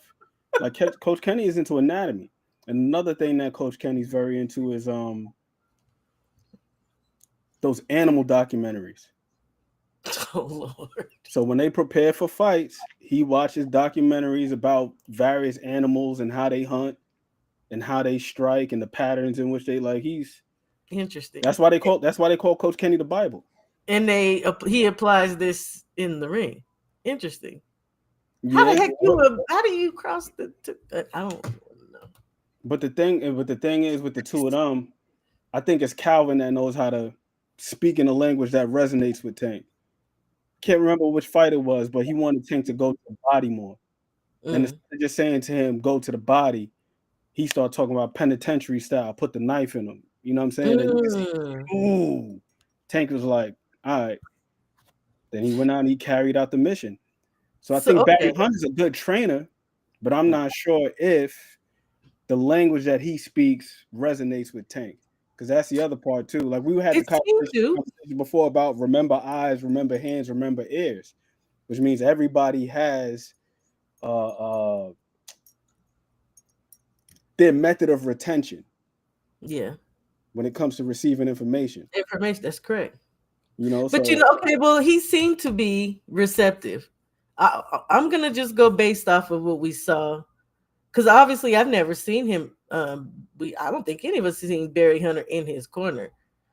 Tank seemed receptive to Barry. I was questioning if he was having, and obviously because of everything that happened before leading up to, was he having issues with Cal and Kenny where he don't? Even after the fight, he said, I got to take care of some things in my corner. Now we see him with Mustafa. Now, I like Mustafa. When Tevin Farmer popped up with Mustafa, I was like, okay. And also for the people who in the chat and on the panel know Tay Jones. Tay Jones has worked with Mustafa, and he said Mustafa had even shut down his gym down in Atlanta. Obviously he's going to mess with these pros. So I think it's good to see Tank going there because, like Coach Hudson was saying, Mustafa ain't gonna play with you, like Barry Hunter ain't gonna play with you. And I think maybe Tank is looking for that correction, um, direction, and like that steady somebody who ain't gonna let him just slide and do the BS. Is what I'm thinking. I could be wrong. No, from that's a everything he that's was a saying leading fact. up to the fight, I think it's more internal. I don't Mm, think it's just everything is just completely bots and related. Like Guy Dubard, he wrote this book in the 50s or the 60s, whenever it was. Um, the Society of the Spectacle. mm, And when you look at Tank, that's what he's become, a spectacle. A lot of these guys at the it's top true. level, like, could you imagine being at the center of an economy? No, There's so many it's a lot of people that pressure. It's a lot of pressure, man. that their success is contingent upon his success. And in today's society, now you understand why with boxing you have this always have this conversation of mental health. It's a lot of pressure on these guys, and especially once you reach a certain celebrity status. So I couldn't imagine it personally. And then you do. Everybody's eating off of you. Everybody's depending upon you. Who's calling you to say hello just to say hello? Everything Nobody. is about business. Yeah, ain't nobody doing that. They don't give a crap about these dudes, and they just like this. Please, sir, can I have some? I'm just saying. Yeah, that's why, and that's another reason why on my channel, I just like to be real about what we see. I'm not opposed to anybody having their opinion. I love people's opinions. I love having conversations. And I'm not going to knock somebody because we all feel differently and there's nuances in between. We may agree here, but disagree here. So I don't like to really talk about fighters and like beat them down. I just like to talk about what's real and what we see. So yeah, you ain't gonna really hear me say much about Tank, even though I might feel a certain way about him. I just want to keep it boxing, and I want to again keep it real about what we see. And I just spoke of my great brother. Thank you, thank you. See, Tay, yes, Tay says Stanionis for the money, and if you guys didn't know, Tay used to run. Well, he still has his channel. Speaking of which, all of you gentlemen on the panel, as well as anybody in the chat, always feel free to put your link. We all are here to support each other. Put your link in the channel, in the chat. Tay used to do the lines, run the lines with us, like every Friday. I think used to do that, Tay. And his picks is on point, man. His picks, I don't want money messing with Tay. So um Great picks. also Coach Hudson. So Coach Hudson, you guys, he just started his channel, and thus far it's been like it's pro black. So I'm always gonna promote that. It's pro black, but it's been touching on us and the history of us. And I would even say, Coach Hudson, our thought process in regards to boxing and life.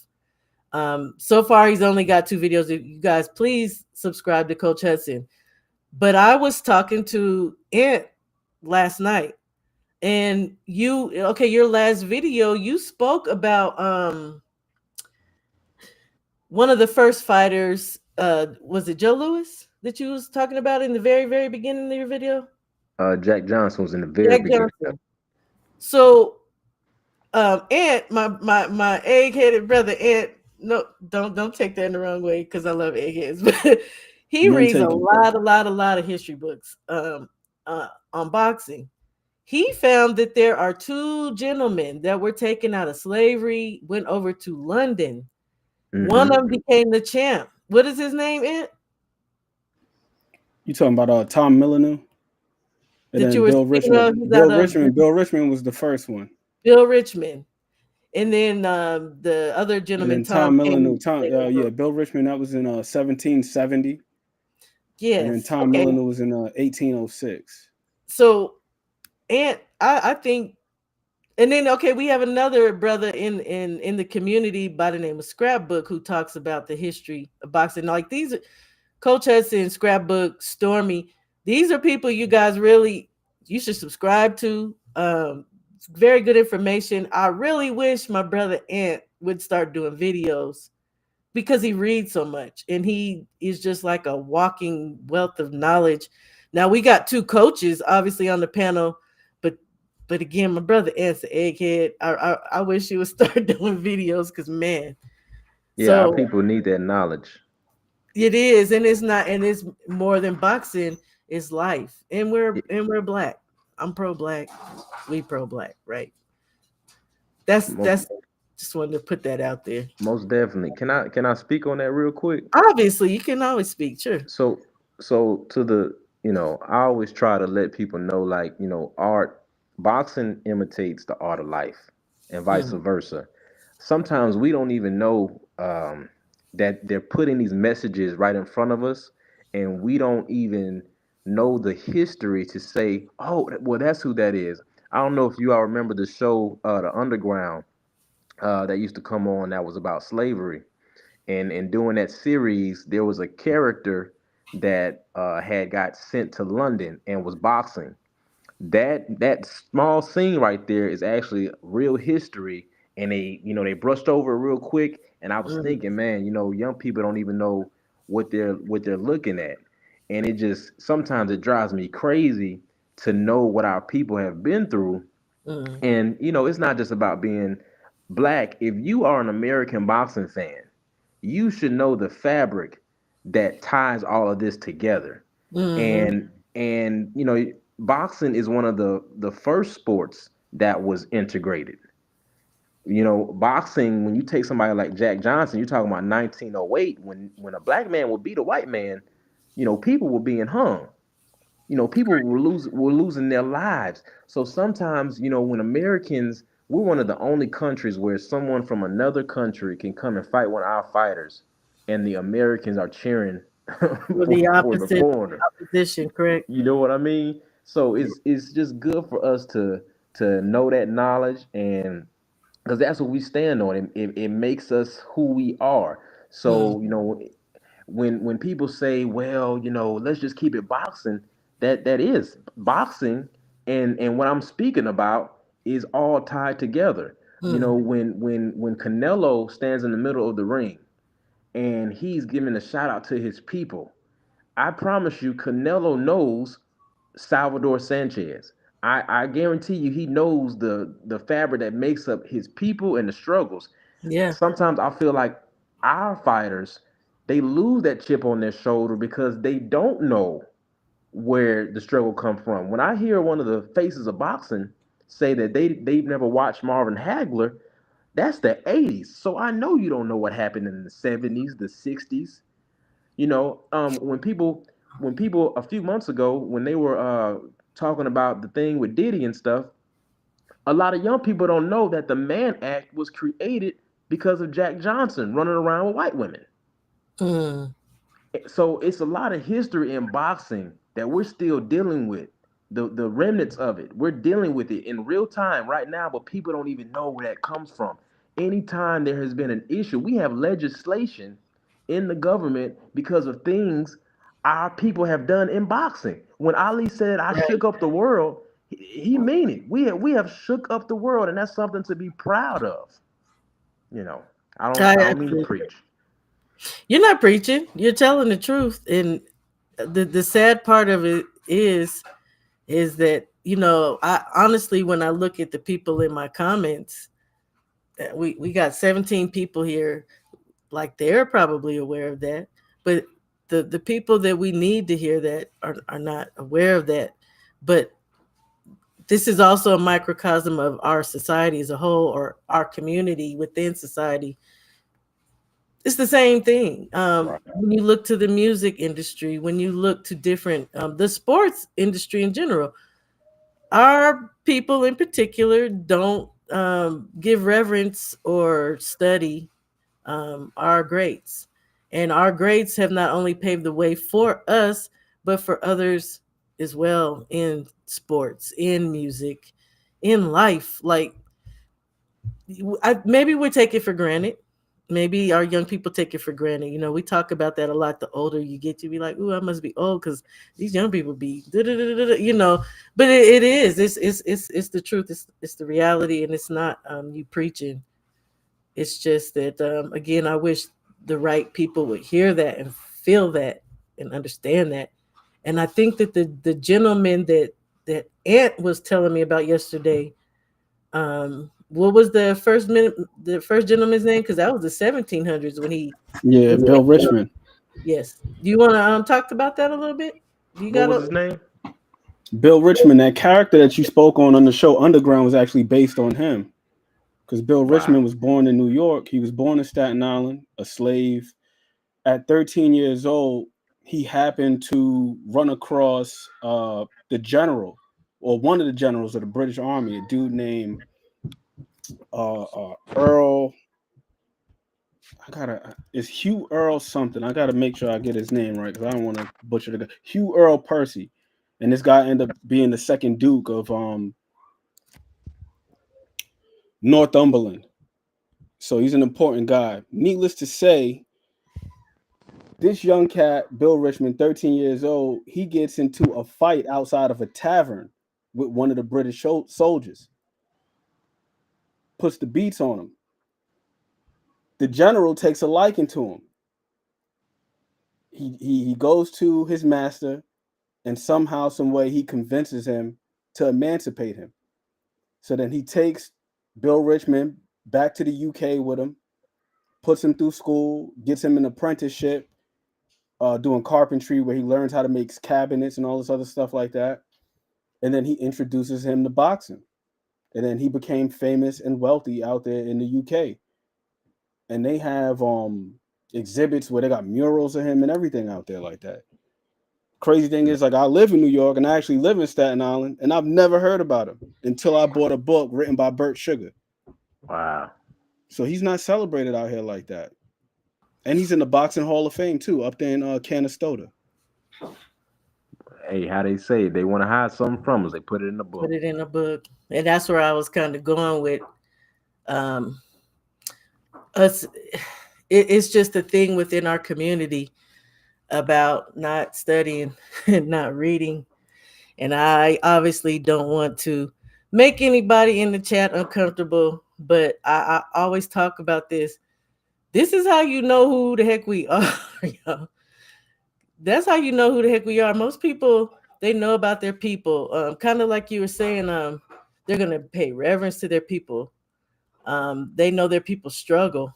Um, I think we recognize and we know obviously our history, our struggle, but we don't study. We don't really go back to leaning on the greats and giving respect to our ancestors in that respect. You know what I mean?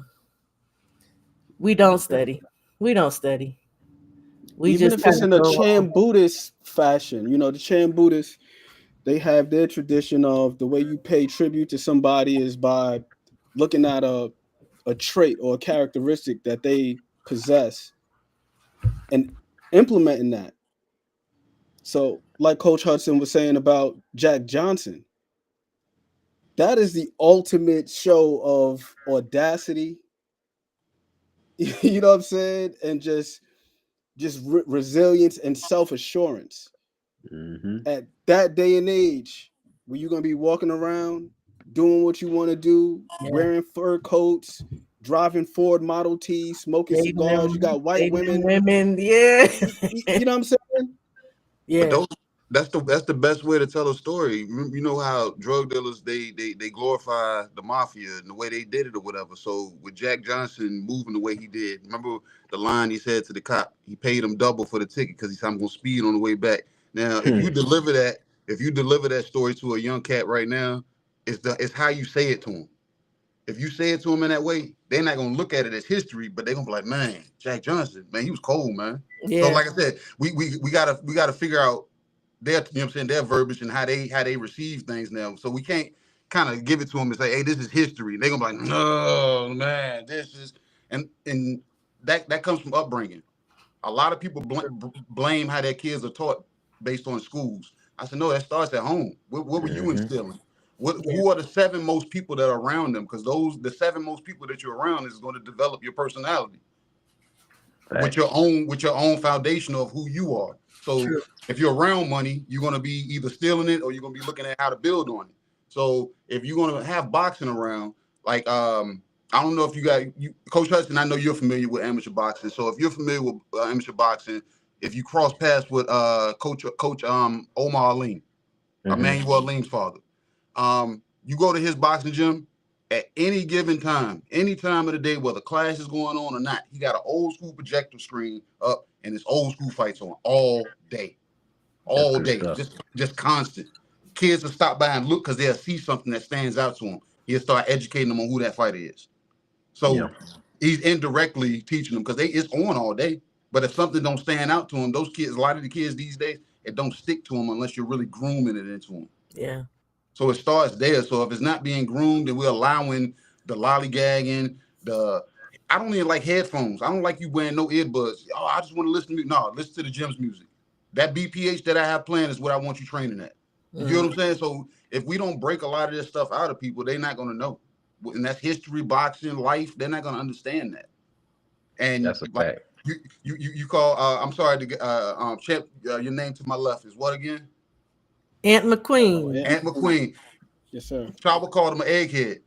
This day and age, eggheads are necessary in They boxing corners are. also because In you life. come in like and Coach Hudson spoke on the guy about science performance. I believe those guys are necessary, but you don't have a loud voice. You talk to the coach.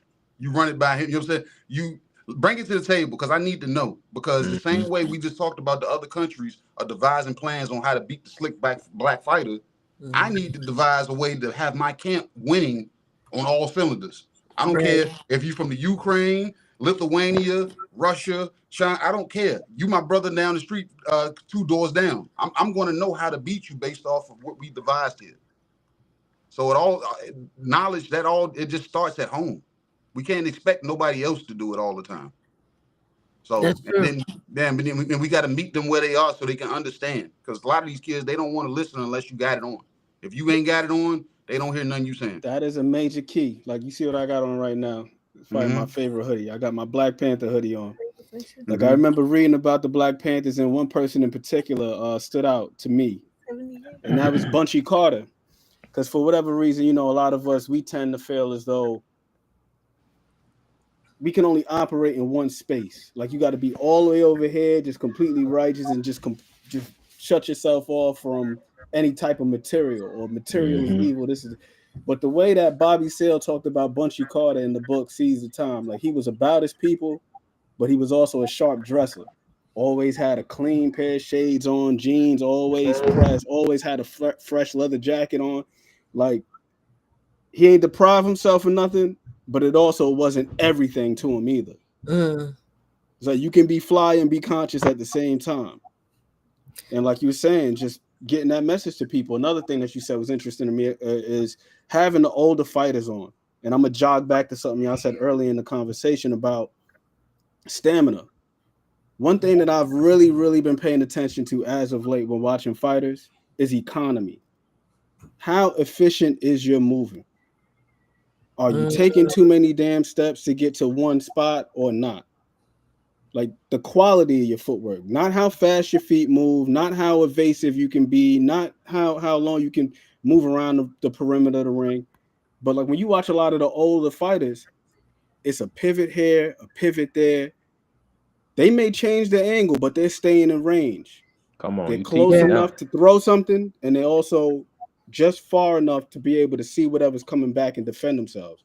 No wasted But it's movement. not getting too Yeah. far, no wasted movement. They're not getting too far out of range to where now, like, yeah, you made the other guy miss, but you can't work now. This is the reason why EJ was also one of my favorites.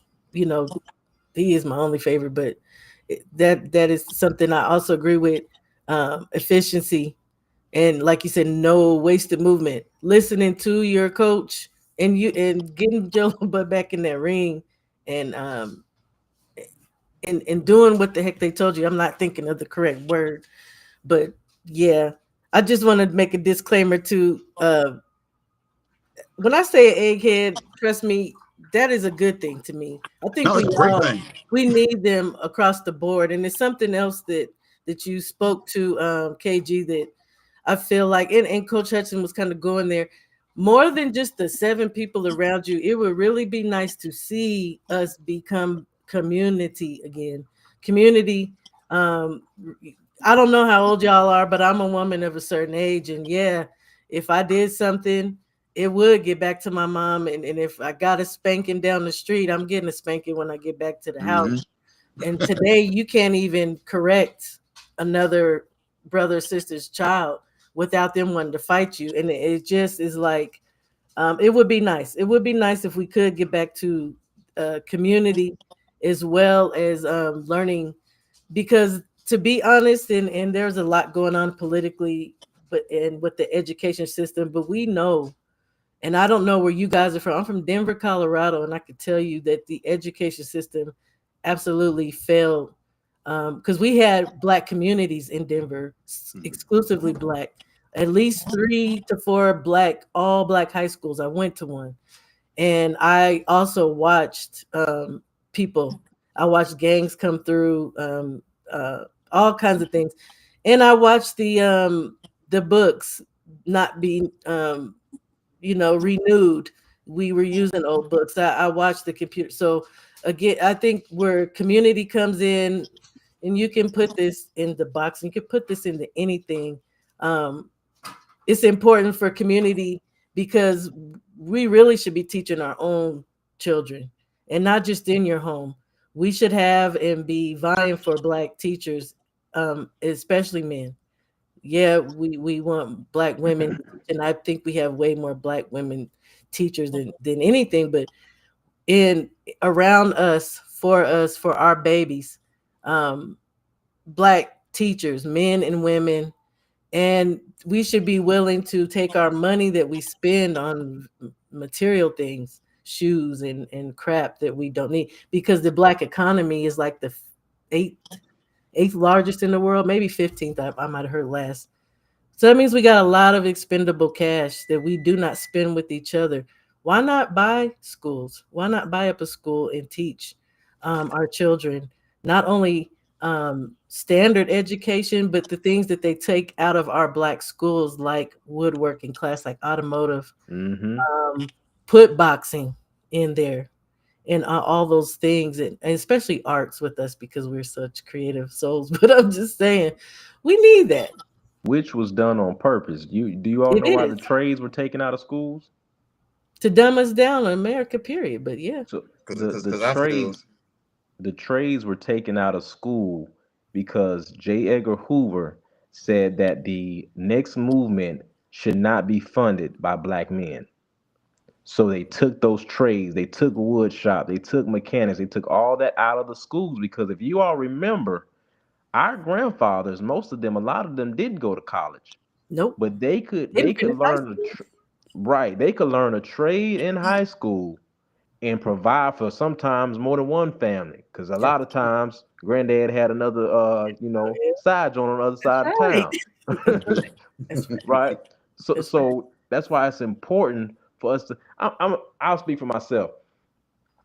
What's gotten me through life is me knowing where I come from and the stock that I come from. I know the stuff that the men before me have been through, and sometimes it carries me along the way. So, like right now, Tank Davis is having, I think he's having some mental issues with the pressure. But what you all need to understand is, hey, these brothers right now ain't going through nothing more than what Joe Louis had to go through when he had the threat of death at him. You Mm, talk about some pressure. Imagine being in a stadium with thousands of white people I couldn't. that are saying, "Hey, you better not beat them." You Hmm. see what I'm saying? So you come from pressure, brother. That's That's right. what you come from. That's what you've made of. We are some of the most resilient people in the universe. But if you don't know the history, the way, and you're constantly looking at social media, you have a bunch of yes men, and that's the dangers of these yes men who are in the sport of boxing who aren't real boxing fans. Mm, They like you for a certain reason. You see what I'm saying? But they don't really want you to be your best self because some of our people are afraid to sometimes gatekeep our skills or keep something for ourselves. But let me tell you yes. something. When some of these other people get a hold of it, best believe, player, they gonna gatekeep. Let there be another a few great white hopes that are Eastern Europeans. That's all you gonna start seeing, and it's gonna be people looking back and say, "Well, how did this happen? Why did our ancestors allow this to happen? Why didn't they Mhm. fight back? Because you all were too spoiled. You were too idol worshiping. You had individualism. You felt like you are above the condition of your people. Mhm. As great as Ali was, he wasn't just great because of what he did in the ring. He was great for what he did outside the ring. And when you all get further away from that, and it's showing in your camps, it's showing your work ethic. I've never seen an old video of a lightweight blow up to 180 during after a fight, Mm, which is what's going on now. yeah. You have 135 pounders, 140 pounders, and if you see them in person, you like, God, dog, You know this they this squeezing down and killing themselves. this This Hmm. fool about 200 pounds. So that goes back to that thing, life imitating the sport of boxing, Mm, boxing imitating life. That's all I'm saying. no, no, you're right. Then ah, what you said still, it still all rings back to still um us becoming one, studying more for sure, individually, as a collective, and mm, I don't know. Sometimes I feel like that's just wishful thinking. Because to be honest with you, I really don't see this happening. And it was all government orchestrated. When you brought up J. Edgar Hoover, it made me think of the No Black Messiah to Hmm. electrify the people, right? Um, and it also makes me think of coming out of slavery, and black men obviously having the, or we'll just say the slave class, having the skills, and having to be forced, especially our men, which also went up through the 60s and 70s, not being able to find work, being shut out of union, they're making unions so black men could not do. So I mean, it's all systematic. It spans centuries in this country. It's nothing new, and yet here we still are, like you say, being individualistic, being materialistic, fighting amongst ourselves, and we don't have nothing. So yeah, man. Look, I had a standpoint on that where trade schools and everything, because I was in school during those times when we had wood shop, auto mechanic. You know what I'm saying? We had Me that, too. and that stuff came out. But I always looked at it through a lens. I'm like, they were looking to breed certain type of workers at that time. They're looking to breed production, warehouse, things to do with your hands, physical work. Mm, Come to present time, they want everybody to do what? Billing and coding and work yeah, from home, telework. They want convenience. They want to bring your work into your sanctuary. They wanted to crowd all that up. Now, 15-minute when, cities. when when you were doing trade work, it's hard to beat somebody like that because now that person has been groomed physically strong.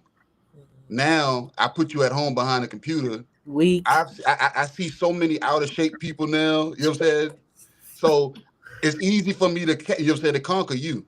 I can't conquer, you know what I'm saying, the three gentlemen that's on the panel right now Right. that go, and even you, truck driver. I can't conquer you because that's physical strength. Like look, they may be able to think some, you know what I'm saying, at a more superior level than us, what you know what I'm saying, as far as what they think. You know what I'm saying? But they Mm, don't know we're educating ourselves as we're being physical while we're working. But if you're just Mhm. sitting still, you gain weight. And I say that because I have slacked. I was doing a physical job, and now I'm part of upper management now. So I have picked up a little weight, but at the same time, I don't see the average guy in the street seeing me. So they're not going to rush me right out the gate. You know what I'm saying? But at the same time, I think it was more so a weakening process. mm. Because if they ever came to our door, and I know you're a teleworker and you're weak minded, you're not working out, you're not doing a The physical other job, taker. it's easy to take what I Ah, want from you. It's easy to take it from you. Versus the physical beings, it's hard to beat those guys. It's hard to beat them because they're not gonna stop because all they known to do is work 10 to 15 hours. The slaves back in the day, I read the stories that they used to work till the muscle came off of the bone. You know what I'm saying? that's You're sad. working till the muscle comes off of the bone. How Yes, do you beat that man once he fully heals? Because he knows his intestinal fortitude is way well beyond yeah. whatever yours is. And maybe that's why I they have to thought weaken that you. we Yeah. could deal with pain better. Because Yep. the reality is, we probably could. We could. So I We gotta weaken could. you. I gotta figure out how to weaken you. I thought working you to death will weaken you, but all it did was make you stronger. No, it's a mental. It's Yeah. now So it's a mental game, and like you said, when you and it's and okay, I do. I say this is a pro black channel, obviously, but I also am not dumb to the fact that, and I said a few seconds ago, it's to dumb us all down hmm because they don't want anybody to be able to stand up for themselves. So when you look at industry, they've taken industry out of America. When you look at where we're going, is yes, technology. Yeah, they want you to be under some lights, because for us specifically, sun gives us, it feeds us in many different levels, right? But they want you to be under some old green light in a little cubicle isolated by yourself. And it's not just us, it's everybody. You don't, your kids are fat, your kids got heart problems and diabetes and Everybody got three. a phone in their hand. Yeah, okay, I'm saying, yeah, you're not paying attention to what's going on around you. There's no community, and it's not just us. As far That's as that goes as well, that's they the want real zombie everybody apocalypse. separate. That's the real zombie Hey, apocalypse. look, there's a whole bunch of NPCs running around, non-player characters running. Additionally, and I would say additionally, it takes production out of our hands too. Because if you You know how gotta to think. build if you know how to build things, what do I need you That was for? the I can first run up thing to to Home take away Depot, from Lowe's us. myself. I can build something. I can. That was the Mhm. first thing to take away from us out of Reconstruction is to get tools and knowledge of how to build, how to grow, how to thrive, and not have to depend on government. And they love to say that, oh no. Yeah, no, all these parties want you to depend on the government. They want to have the final say, and they want us to be powerless. So it would behoove a lot of us too, especially say somebody in your family was a carpenter, somebody in your family was a bricklayer. It would behoove us all to be able to know how to do these things and work with our hands, how to get back to knowing what plants are good to eat and not to eat. And it's not just for if the shit hits the fan scenario. It's just good to know. We should Yeah. never have to separate it from um what where we come from, and what we used to know, medicine. And medicine is not this pharmaceutical stuff. Medicine is plants, y'all. If you didn't know, Well, everything you that used the the Most High operative made. word, man. You used the Hey, operative word, dependent. That's the Dependent. main yeah, thing. Above anything else, dependent. And like the brother was saying, as far as physical, if you can't take care of yourself, now you got to call somebody else. Now I got to call the Mm-hmm. police because you can't handle yourself. right. Mm-hmm. And And I'm we gonna should police. Like We you should said be. about the food. If I'm not growing my own food, now I got to run to the doctor. I'm on this pill. I'm on that pill. I need somebody else to take care of me in that regard. And I know So he ain't giving me the cure. He's giving me a revolving door to come back. You know what I'm saying? He just wants me exactly. to come back. and one So of the things our people need to do, you know, there's a reason why basketball and football is still in almost every public school, and boxing was taken out. So a lot of people don't know that boxing used to be in the public schools. And if it wasn't in your high school, it was at the community boxing gym. mhm. Same thing. You got to understand that boxing, the symbolism behind the sport of boxing is that we are really good at, is one of those sports that others cannot control. Once I take you and I put you in the ring with this man and we see who is best for best, that puts out a certain vibration that certain people don't want to happen. And Mm, what I see, I mean, I see it right now. You know, you have a lot of single mothers that they throw their sons in football, they throw them in basketball. Listen, one of the best things that my dad did was he threw me in wrestling and he threw me in boxing. Because there's one thing when you on a team doing something, but it's something else when you out there and you handle your business on your that own, jumps up. and Yeah. all you got is instruction from your coach. You do not, people are asking, well, the USA boxing team are not winning medals the way they used to. Of course we not. Y'all have taken the sport out of the schools. You have shut down the community boxing gyms, and then you all are also grading the criteria against the international leagues that are judging the fights. So where it used to just be a point basis in amateur boxing, now, if you just coming forward aggressive, they might give that round to the other fighter. So, on Mm, top of that, all of our heavyweights are either in basketball or football. Most of our big guys are staying in football or that's basketball. true. Listen, y'all, your child does not have to spar. Mm-mm. Find you a boxing gym. Let them go ahead and get that workout in. So if football don't work, if basketball don't work, let them go ahead and try boxing. USA Boxing gives scholarships. A lot of people don't know that. USA Boxing will give your child a scholarship and they don't have to be the best player, Oh unlike wow, football and basketball. So you all need to start. We have to be the change. You have to start teaching your wow. kids, and you can't be afraid to put your children in boxing. Yeah, I Fact. mean, what's the difference of taking a concussive hit from boxing or football? It's all the same. I mean, but I do like the what you're saying about. I guess in the Hispanic community they would call it the mano a mano. It's man to man, or in my case, a woman to woman. It's an individual thing, defending yourself versus that team sport. And I've been wondering, like, where are all the because okay, in Colorado, obviously, y'all know Colorado Springs has the training facility there, but we Hmm. also have boxing clubs here. We have fighters that have came out of Colorado that have been champions. So I what's happening to our people being involved in boxing? And then you look at people like Jared Anderson. I mean, and that could be a litany of things with him specifically, but it's like, why is these dudes soft? Like, why? As an What's the And deal? amateur, look, with Jared Anderson, I didn't understand that part because his last fight, I don't know his trainer, but that guy was giving him every damn thing he could tell him, and in the way Oh, the guy, Prentice. the, I love Prentice Brewer. the Mm. way he was delivering it to him, I said, man, what? Oh, I don't like going to the body. I don't want to feel no elbows. Y'all might have had me locked up that night. I might have slapped that fighter. You know what I'm saying? Like, are you Yeah, serious?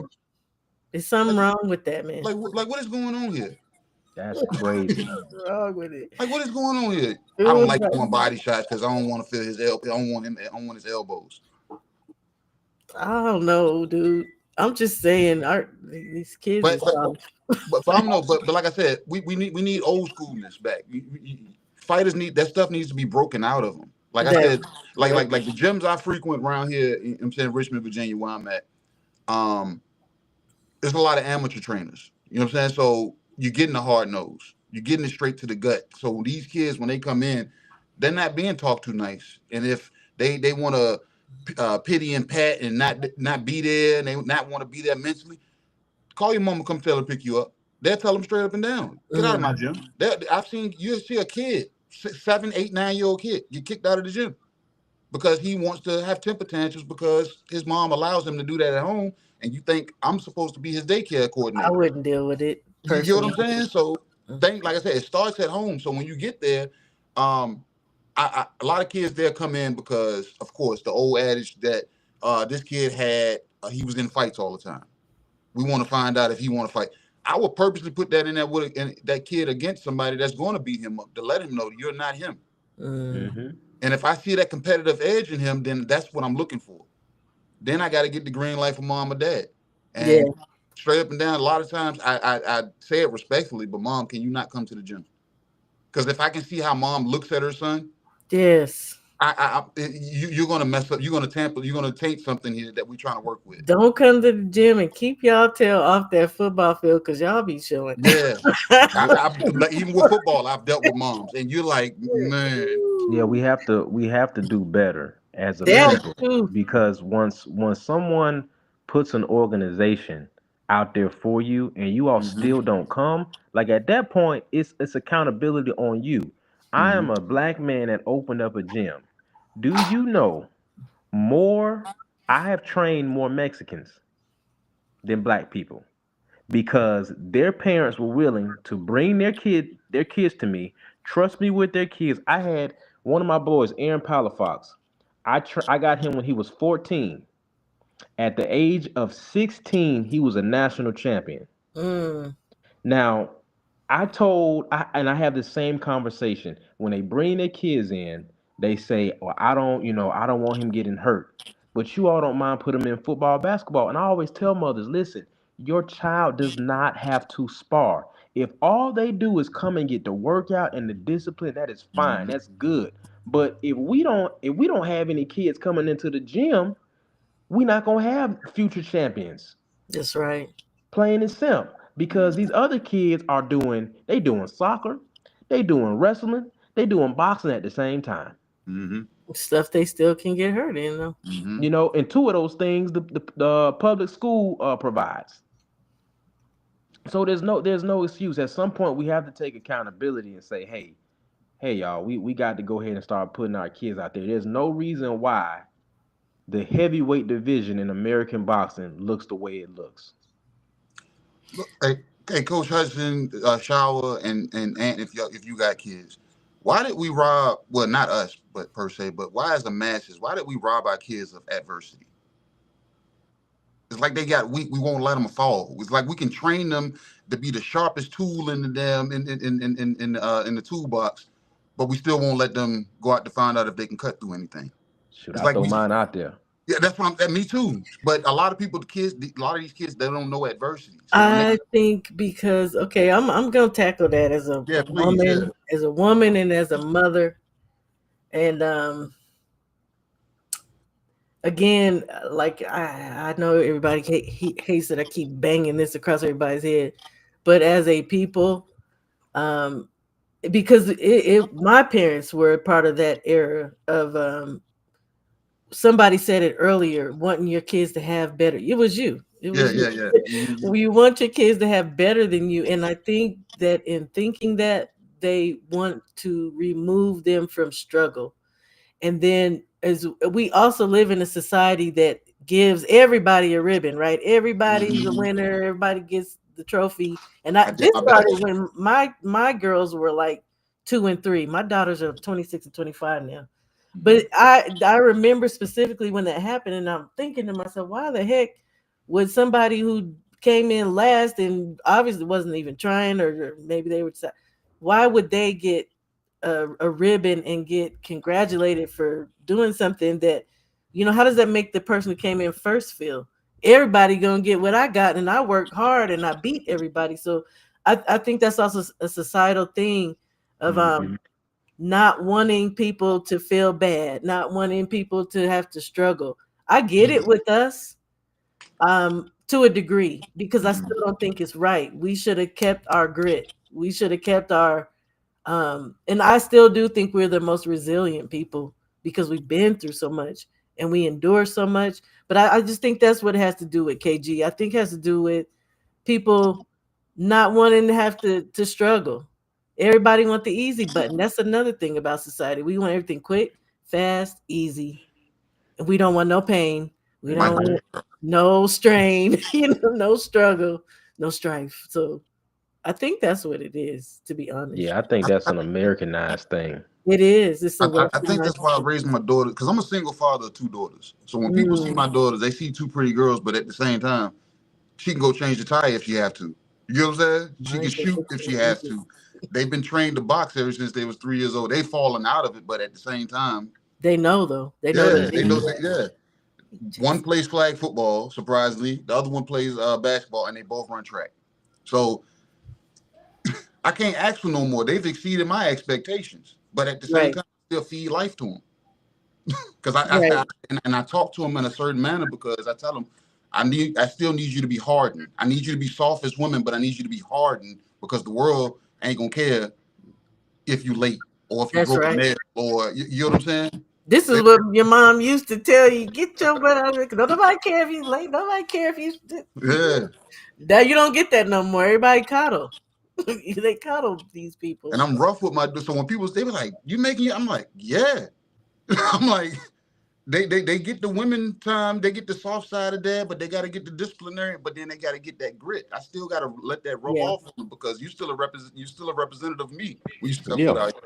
Well, that's the balance, right? That's Yeah, like uh-huh. you said. There's no manual that comes with parenting, but it is. It's a balance, and it Mhm. also is individualistic with each child. Every child is not the same. Get So them ready for life. And Yeah. I see some of the folks in the comments saying, the kids is different now. You got to deal with the. It's not easy. Let me say that. First off, if you are going to be a leader in the community and you are going to be a coach that's not in the school system, it's not easy. Ain't nothing. mm, But you know what? These kids didn't ask to be here. Mm-mm. Now you can't do no more work than the parent. So if the parent ain't doing their job and they ain't at least trying, I can't meet you halfway. But if a parent shows me that they're trying, listen, I done dealt with kids where the police done call me 4 in the morning and say, "Hey coach, I got your kid here. You know what, I was about to jam them up until they said your name. Because that's a relationship that I have in my community. So, if you don't have that type of relationship in your community, you're not even in that position yet to do what I'm talking about. But what I'm talking about is if you do open up an organization for kids to come, at least try to meet them. And then if it don't work, we send them somewhere else. I promise you, I've met every type of trainer or coach there is. If I can't deal with you with your crazy, Somebody I know else. somebody that can. I got somebody for you. I might not be it, but I got somebody for you. Trust me. We can't get to the point as a people where we afraid to train these kids. We can't get to a point where it's like now the parents I understand. Now, when you're dealing with grown folks, that's cool. You let them go on about their business. But we ain't about to let these kids run us. You're Because not when supposed to. the kid that you're afraid to deal with today is the one that's gonna be knocking you over your head later. And that's and look where our community is now. You have first of all, let me say what's up to Jason Will. Hey Jay Will in his comment here because I spoke to this earlier. There are way too many female teachers. There are few fathers in the home, etc. Absolutely, I agree. I spoke to that earlier. We in specifically in our community, we got a lot of white female teachers. That's the bulk. Mm-hmm. But what I said is I feel like we should teach our own babies, and we should have more black male teachers.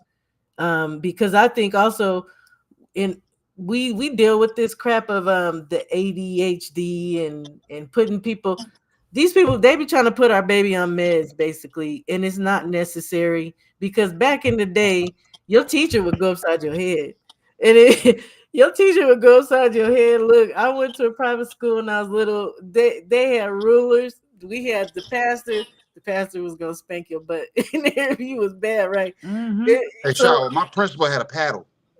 this I said a ruler, but it was like a long paddle, but it was you was getting beat. I'm And the trying to thing tell you. is, there's a standard when men are around, and I can say, nah, I ain't gonna say white men because I've had white male teachers and they were soft. But it's something about a black man, something about a black man with a black boy, and not just as a father in the home, but obviously we definitely need that but in a school too to look up to as well as to set a standard of we ain't doing this today, we ain't having that today. Just like coach was saying, where I can't meet you here, it's gonna be somebody else who's gonna meet you Mm-hmm. here and beyond. We need that in our community, we need that in our schools, we need that in our homes. We done went to a whole different level. But Shaw, they said it takes a village, but then It people does. start telling the village to shut up. That's true. That's what I said. Your neighbor be ready to fight you and you be You better like, not say hey, nothing to my kid. You be your like, kid was trying to break into that house down the street. Oh, for real? You want to like it? We but on did they leave their door unlocked? You be like, huh? now. You see Right. where they come from, right? Where they Like I had a kids. what? teacher tell me that. They said little girl called me a B, and I called her parent and said, hey, your little daughter called me a B. Well, was you acting like one? I was like, damn.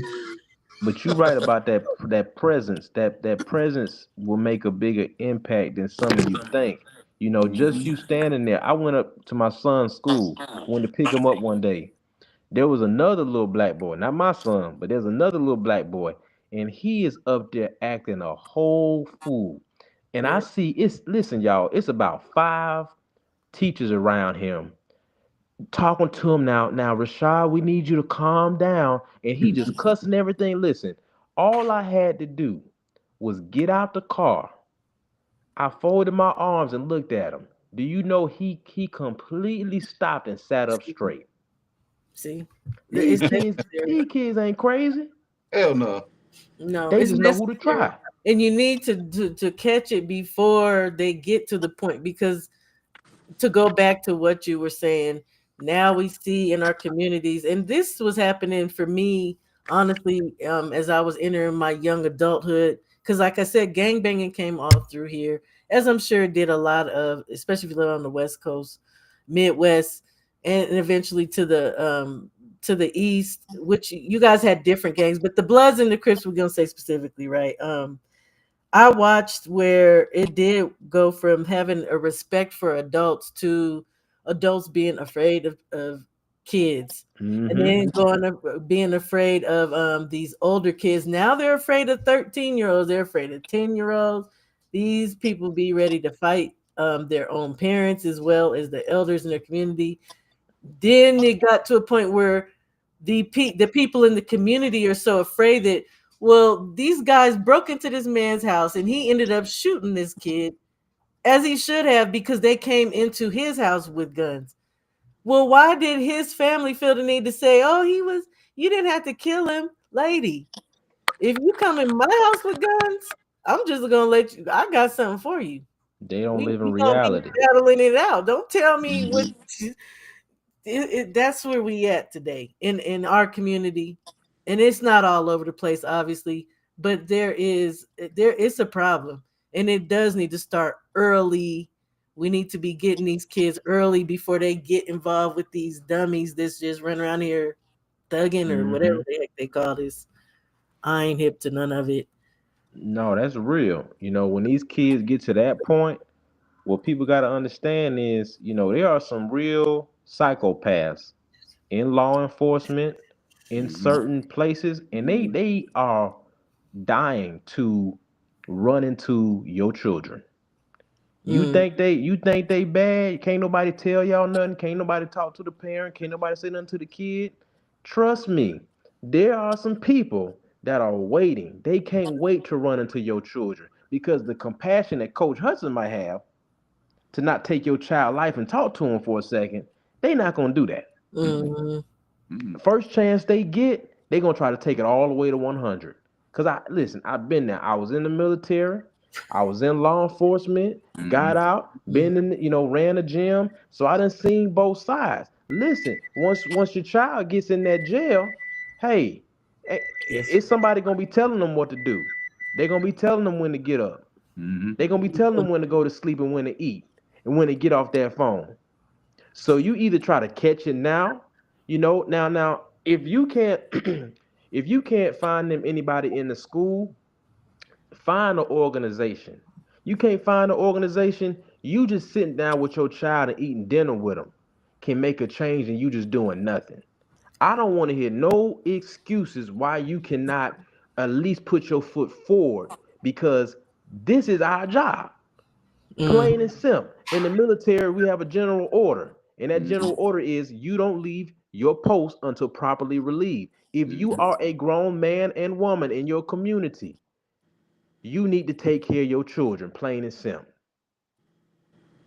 I would almost even go a step further and say, and this is, it's sad that I have to say it's a scary thought, but to continue to be that village, to continue to still correct, because my mom is 76, 77. My mom was the kind of mom that in the grocery store, your kids run around, she gonna holler at your kids. And the Mm-hmm. thing is, nobody ever disrespected my mom. I watched this all growing up, and nobody ever said, "Hey, don't take." Sometimes it needs to be done because it's just so out of control. And to be honest, I don't see in my community where I live that a lot because they have broken up, like I said, the black neighborhood, so we're really scattered all over. But it's not a bad thing to stop a kid and say, "Hey, you need to chill out. You need to. Mhm. Where's your mom at?" And have a conversation. And sometimes it's almost even the way. It's the tact. Have some tact about it. It's the way we talk to each other. If you hollering and yelling at somebody else's kid, obviously somebody's gonna have a problem. But it needs to be done regardless of what we think and how we feel like maybe Keisha gonna be mad. I think the need for it it outweighs what if. The need Mm-hmm. outweighs the what if. We got Mhm. some really good comments in in the chat. Look, I even got some new folks game. Salute. I've never seen you before. Red came through. I had some people that actually, guys, we went back to the boxing, which is why we were supposed to be here. Oh, that's why we was here now. But Yeah, you Ralph know from it's real when it Montana. evolves that way. When it evolves like that, you know it's real. I'm not gonna lie. I totally appreciate you guys for the boxing and for the reality talk. Um, I would like to do that, to be honest, on my channel, to do both. But we were supposed to be talking about. I didn't even get Ant's, pick, and I didn't even think I even got Coach Hudson's pick. I You gotta ain't gonna bring get this back, y'all. you Oh, ain't gonna salute get to you Nathan ain't gonna get too. my pick until 8:30. I get it. And with that said, Red, you in the chat, put the link to the US 6 to Supreme Beast Boxing Talk, because I'm gonna do a little promo for y'all real quick. So my great brothers are having a raffle. Well, it's not a raffle. It's a boxer, right? So you Are you talking find the boxer? Yeah, find the yeah, we're boxer. talking about find the boxer. Where they trying to find Errol Spence. You Yep, got to we ain't find the sleeping. big fish. It's $10 a box, you guys, to win $240. That's a good value, and you can buy as many boxes as you want. Mm-hmm. You want to know how to do that? Then tonight at what time, KG? 8:30 Eastern Standard Time. Supreme Beast Boxing Talk bullshit on the Beltway. Get yourself over there and find out how exactly, because I ain't gonna give that away, because I want y'all to be over there, because the brothers have good conversation. They talk boxing with a little bit of humor, but it's all real, and they I think all it's a lot more humor. well, you guys still have a real take. Y'all have real takes. They're not all yanking each other's chain and saying the same thing. Mhm. Sometimes they fuss at each other a little bit, and I actually love that. I respect that. So please, by all means, head over there, and plus, it's for a good cause. It's for the LDBC meet and For the greet. LDBC meet and greet. I Y'all, look that is forward like to a all of family y'all. reunion. That is like a family reunion. If y'all ain't never experienced that, and you need to do it. Is And that in the Shaw, chat? I said the last time we crossed paths, I said, and I told you this, and I meant it. So when I see you in Vegas, I said we're gonna spend a little more time together conversing. You know what I'm saying? And it ain't got nothing to do with boxing. You know what I'm saying? Because I like your Oh, yeah. brain. I already know your mind when it comes to the metaphysics of the world. So You yeah, don't know. You don't know I nothing. I, I can feel it because the look in your face. You don't know KG, nothing. what's the link What's the link? to the Look, I gotta raffle? do it myself. I can't give you the link to Um, the raffle. You gotta come to the channel, coach. Well, hey, yeah, I mean the channel. come over Oh, to Supreme Beast Boxing Talk. I'm Supreme getting Beast ready to Boxing. do Yeah. it. Cause Yeah. If you in the chat, man, put the because I'm on my phone, so I can't put it in the chat. I I'm So put see. it about to in do it because Red is slipping. okay. Hey, Red Coach Hudson, what branch of service were you in? I was in the army 10 years. Okay, okay. I did 8 years reserve in the Army, but I did 4 years active Marine Corps. Okay, all right, Yeah. Devil Dog. Hoorah. Okay, I am from a military family, both born into one, married to one. My father was Air Force for over 20 years. My husband was Army. I don't know about how many years he did. Probably the minimum. And then my brother, Army, also 20 years, so 20 plus years. So I know about that military life and Hey, get them benefits. Yep. And and something. I, They and might I get work at and I something. work at the VA hospital. So so So there I have posted in the chat Supreme Beast Boxing Talk, I the appreciate you. channel. Again, too, with all of you guys in the chat on the panel, feel free to put your link in my chat anytime. I really wish my brother Ant would start doing content, because y'all hear this brother talk. Yeah, Yeah. we need that. Y'all don't understand. This is one of I'm the over here people. reading about Ray Arcel right now. Hey man, this is one of the people I talk to that I totally respect, and I learned so much from. I learned from all of you guys, but man, this one right here, woo! And Hey, I I, told you, bro, I appreciate you. I'm looking up Bill Richmond right now. Mm. Yeah, yeah. Ant is like a wealth of knowledge. Like I said, when I saw your video, coach, I was like, oh, wait a minute. Somehow I had to let you know, and then look what happened. The Most High dropped you in my lap. See, hey, On you see my how that worked?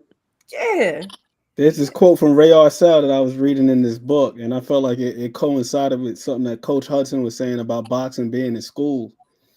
And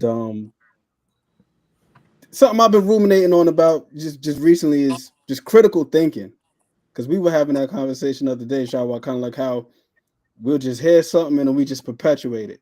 We just regurgitate the same talking points over yeah. and over and Instead of over going again, with especially in what regard to these fighters, instead of just sitting down, watching the fight, observing, and critiquing. yeah, because there's Not nothing in wrong a with constructive critiquing. yeah. Hmm. Yeah, there's Well, nothing wrong. critiquing isn't a bad thing, but it definitely has this heavy connotation over the course of however many years. Like we were having a conversation yesterday about basic. And you Mm. look at what the word basic means, you know what I'm saying? Essential, fundamental. It doesn't mean like subpar or Not mediocre negative, or average or exactly. none of that stuff. Like, no, Yep. it's essential. The essentials. But Ray Arcel said boxing is brain over brawn. Learn how to think, and you'll be successful. And he was talking Mm, about how boxing teaches people how to learn how to think. And that's Hmm. essentially and what it is. It's troubleshooting at the highest level. puzzle solving, all that. KG said that earlier. Well, he was talking about the mental fatigue, but the reality is and Stormy talks about this all the time too, how it is a mental game before it's that physical game. And y'all, I ain't fought a day in my life, but my brain works and I can understand that. Yeah, I would want to know how to solve the puzzle before I would be more Well, concerned about. it's back to boxing imitating life and so on and so forth. You may not have boxed, but you've been Hmm. through situations that you had to think through. Oh There yeah, it I'm You've good is. at had that. certain adversities, certain stripes and tribulations that you had to troubleshoot your way through. I got to figure this out. Hmm. Yeah, I'm good That's at the that. beautiful thing about boxing. That's what I like about boxing is that you see in real time the weight of the decisions that are being made. Yeah, and the adjustments that are being, because I talk about that all the time, and not just down the line, because I do say that I feel like every single fight I like to see the growth in fighters individually, so I can gauge right. But I love to see you figure that stuff out right there in real time in the ring. Yep. It's a puzzle. But we still have a lot of checker pieces showing up to chess matches though. So it Yeah. happens. True indeed. But I think it's something I think it's what you were talking about earlier. You got to iron this stuff out in the gym. Got to, Hmm. got to. You got to iron it out in the gym. You can't just show up fight night and magically think that you're going to be able to carry out something that you had in practice. Hmm. Okay, Facts. so let me stop that. Let me stop that because you just dropped a gem, and it brings me back to me and KG starting in the beginning of this because KG was saying this something similar, I should say, about boots and Mm. I heard him. That's why I mentioned that's why I had right. So can I call that impulsiveness because you're jogged doing that. stuff on the fly, right? So again, KG, I don't actually expect from any of you, but I would just like to hear your thoughts on this fight, about Boots, about Stanionis, and if you would, who do you have? And you don't have to say the manner in which, but can I start there? And I don't care who goes first, coach or aunt. I don't like picking. So, hey, Mark Uh, Wonderlick. Hey, I hey, it's easy. Y'all know me. I'm gonna go with Boots, but okay. you know, I'm gonna go with Boots. I do think that he's had some time to work on the things that I'm concerned about. I don't think that they have gone through this whole camp and not worked on these things. If that happens, I will be extremely disappointed. But I am gonna rock with them, and hopefully they have sharpened up the defensive holes that I've seen in the past few fights. And that's what it is to me too, defensive. Look, look. Something that Coach Hudson just said. I always said that. I was hoping Boots and Bozy after fights, like especially with the two fights with the boxing Karen, I wanted them to, like I said, play chess. Put yourselves several moves ahead. Do not just make the adjustment based on the criticism of the prior fight. Mm. And that's what I think they do. They'll make the criticism based on that fight, but that's only an inch when it comes to them that yardstick that we're looking at.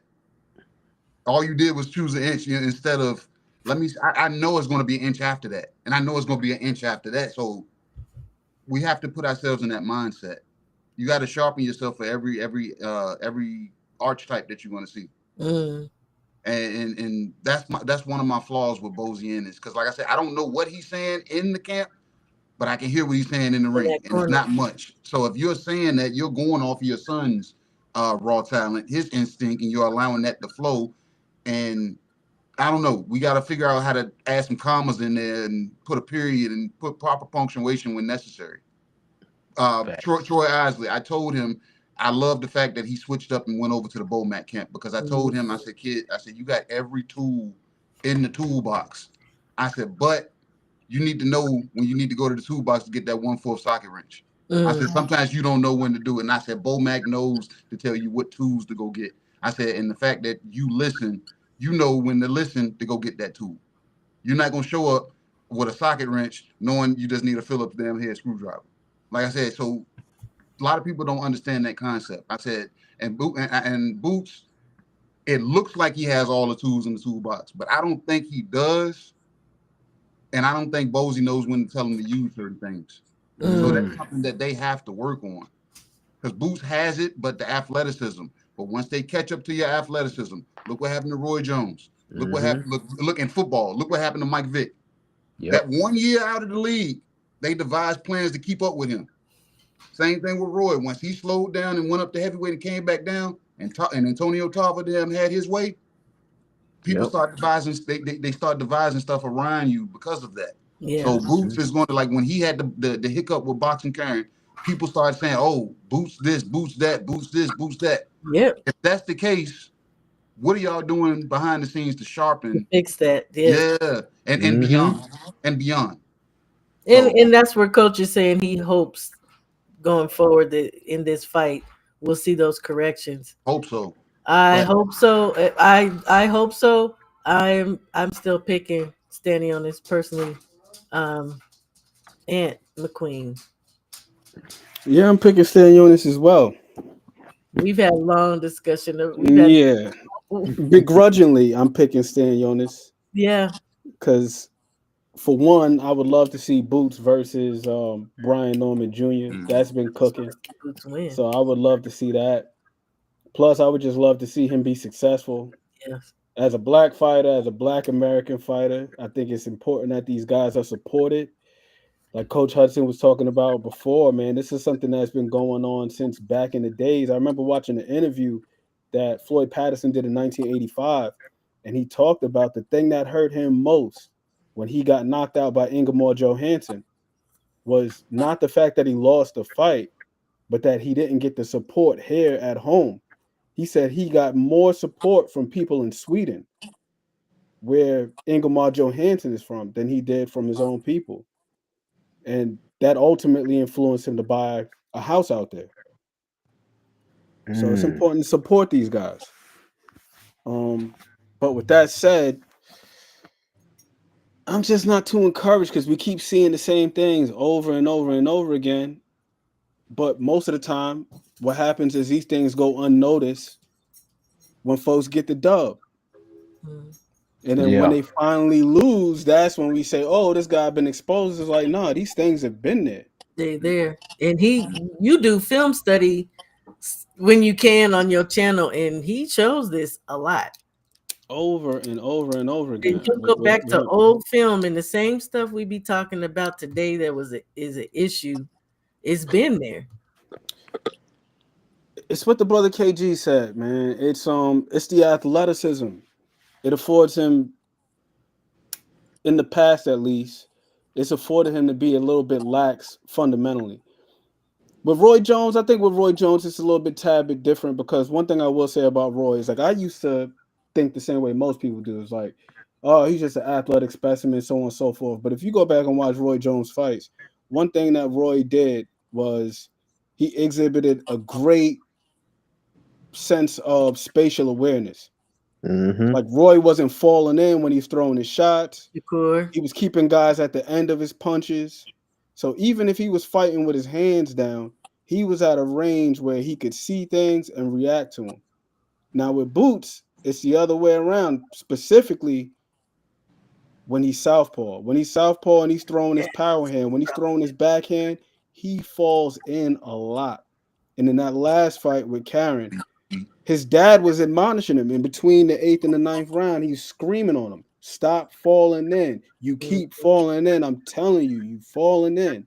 The other thing too is his mobility isn't the same when he's southpaw. He is very stationary. I don't even want to use flat-footed. He's just stationary. Doesn't True. pivot the same He's also open. I said that earlier in my to them breakdown. left hooks. Yeah, to lefts, straight left. He is open, absolutely, in southpaw specifically. It's almost because he's more square because he's not bladed as he is in That is orthodox. exactly. Exactly. He's a That's Yeah. much bigger target at that point when he's Hmm. yeah, southpaw. I and he think And he's will stand up generally in looking to front be of you. more aggressive when he's southpaw. And yo, Shawa, I'm telling you, if you go back and look at all of his fights, he always starts out the same way. First round, he's orthodox Orthodox. and he's moving. He's using his jab. He's using it in a variety of ways, whether it's Yeah, and head, he's body. getting more off too than by the time he switch. He's By the time throwing he them from the switch, shoulders. He's mm, using up jabs. He's shooting them from a crouch position. It's just varied. And then for whatever reason, he just abandons it, which I KG was think talking about before. It's just like how long can you sustain something? For whatever reason, he's just he's consistently inconsistent with his mm. approach. And That I was one of think my favorite that things So he is consistently inconsistent with his approach. do you feel like as well that he loses focus as well once we get beyond six? Mental lapses. Yeah. Mm-hmm. Yes, absolutely. Because Because I you're said that pointing it out. He he gets freezes, he poses.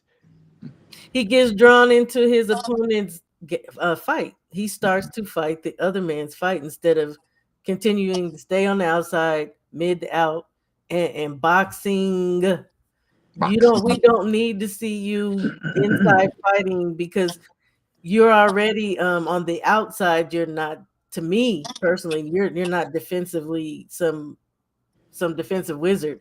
So by the time you move in on the inside, you just open. You get banged on, and I don't like that. I hate you to see. know. I think that now even though I am rooting I am rooting for Boots, but I think in the gym he suffers from the burden of his own skills.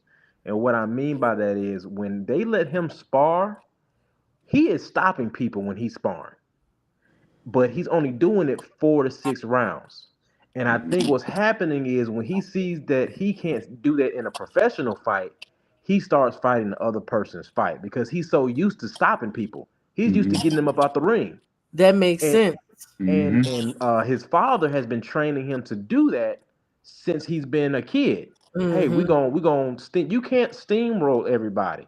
Mm-mm. And if man, I'm telling you, if they do that crap tomorrow, I'm gonna be very disappointed because I mean, Boots, you can't have too much ego to say, you know what, we need to have a good game plan.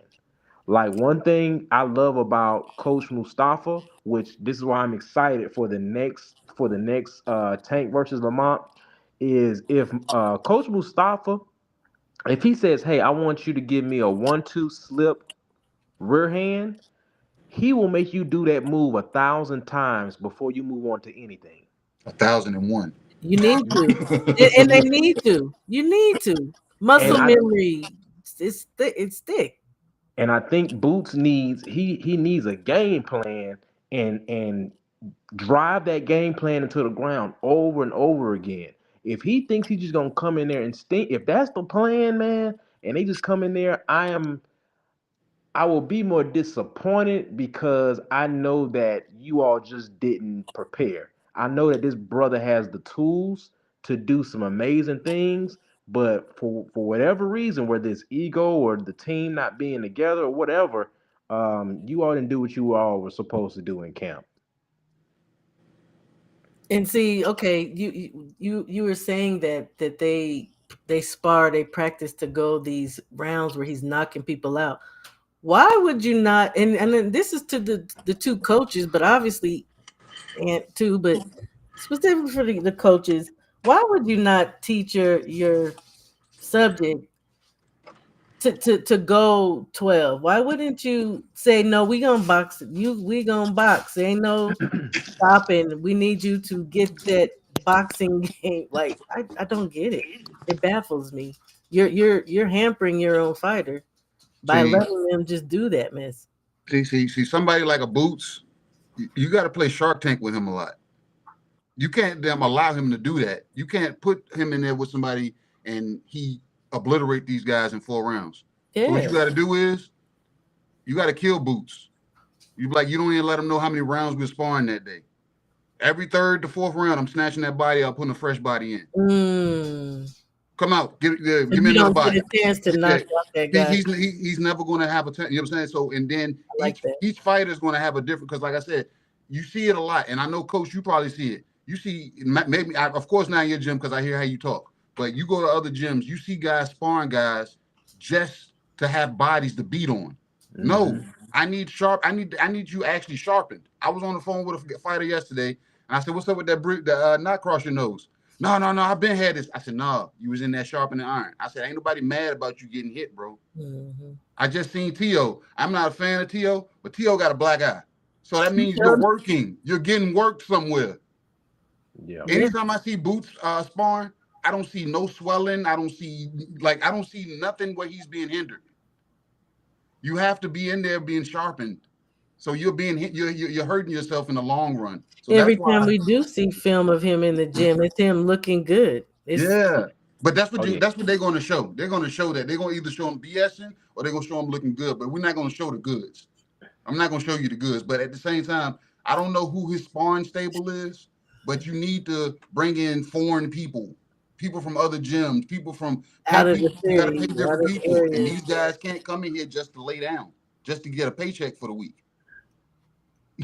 You have to be Oh sharpened. man, Ann was, woo, she was tough on James Kirkland. Well, James you She see Kirkland, what every loved time happened it, once James he left Kirkland her. lost, That's an every time he understatement. left, look what happened to James Kirkland. But when and he Got went knocked back she to out. Ann Wolf, she almost wanted to cry about that. She felt Hmm. bad because she felt like it was out of her hands. She loved James Kirkland. She loved mhm, being his coach, and I would want that if I was a fighter, man.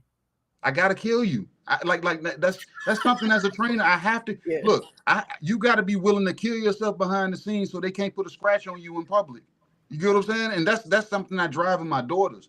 My daughter, you can put up 100 shots. Lord, you can put up 200 shots a day. Why? Because when you get on the court, the 20 that you do put up, it ain't gonna hurt your shoulders. You're gonna be free flowing. You got Mm. to kill yourself behind the scenes so when don't nobody see you, you got to be willing to do Yeah. There's a few issues going on with that.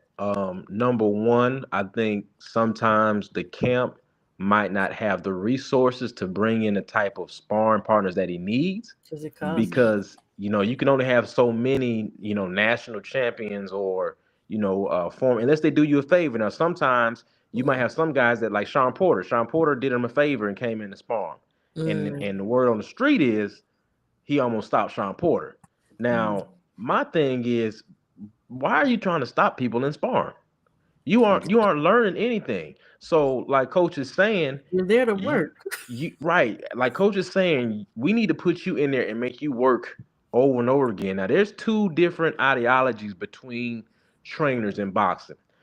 Mm. Some, and this goes back to Eddie Futch, which, brother, if you can find anything on Eddie Futch, man, I would appreciate it because I've been trying to find anything on the net about him. I can't find anything but interviews. But Eddie Futch used to say when they were training, I forgot which coach was training Oscar De La Hoya. Oscar De La Hoya had just did 12 rounds. And when he got out, Eddie had told him, like, hey, man, that's and this is when Oscar was real young because Eddie was almost gone. But Eddie told him, hey, man, look at that. There we go. Told you this dude. Now, what book is He's that? in the book. This book is called Cornerman by Ronald Freed. I seen that. I seen that on Amazon. Corner Man, yeah. But yeah, something told me to buy that. That's crazy how things work out. But Eddie had told him, hey, Oscar is boxing too many rounds. And the coach was like, man, what are you talking about? And Eddie told him, when he was training Frazier, because he knew the way Frazier would fight, he would not let him fight past 6 rounds. But that's what he had to do for that fighter.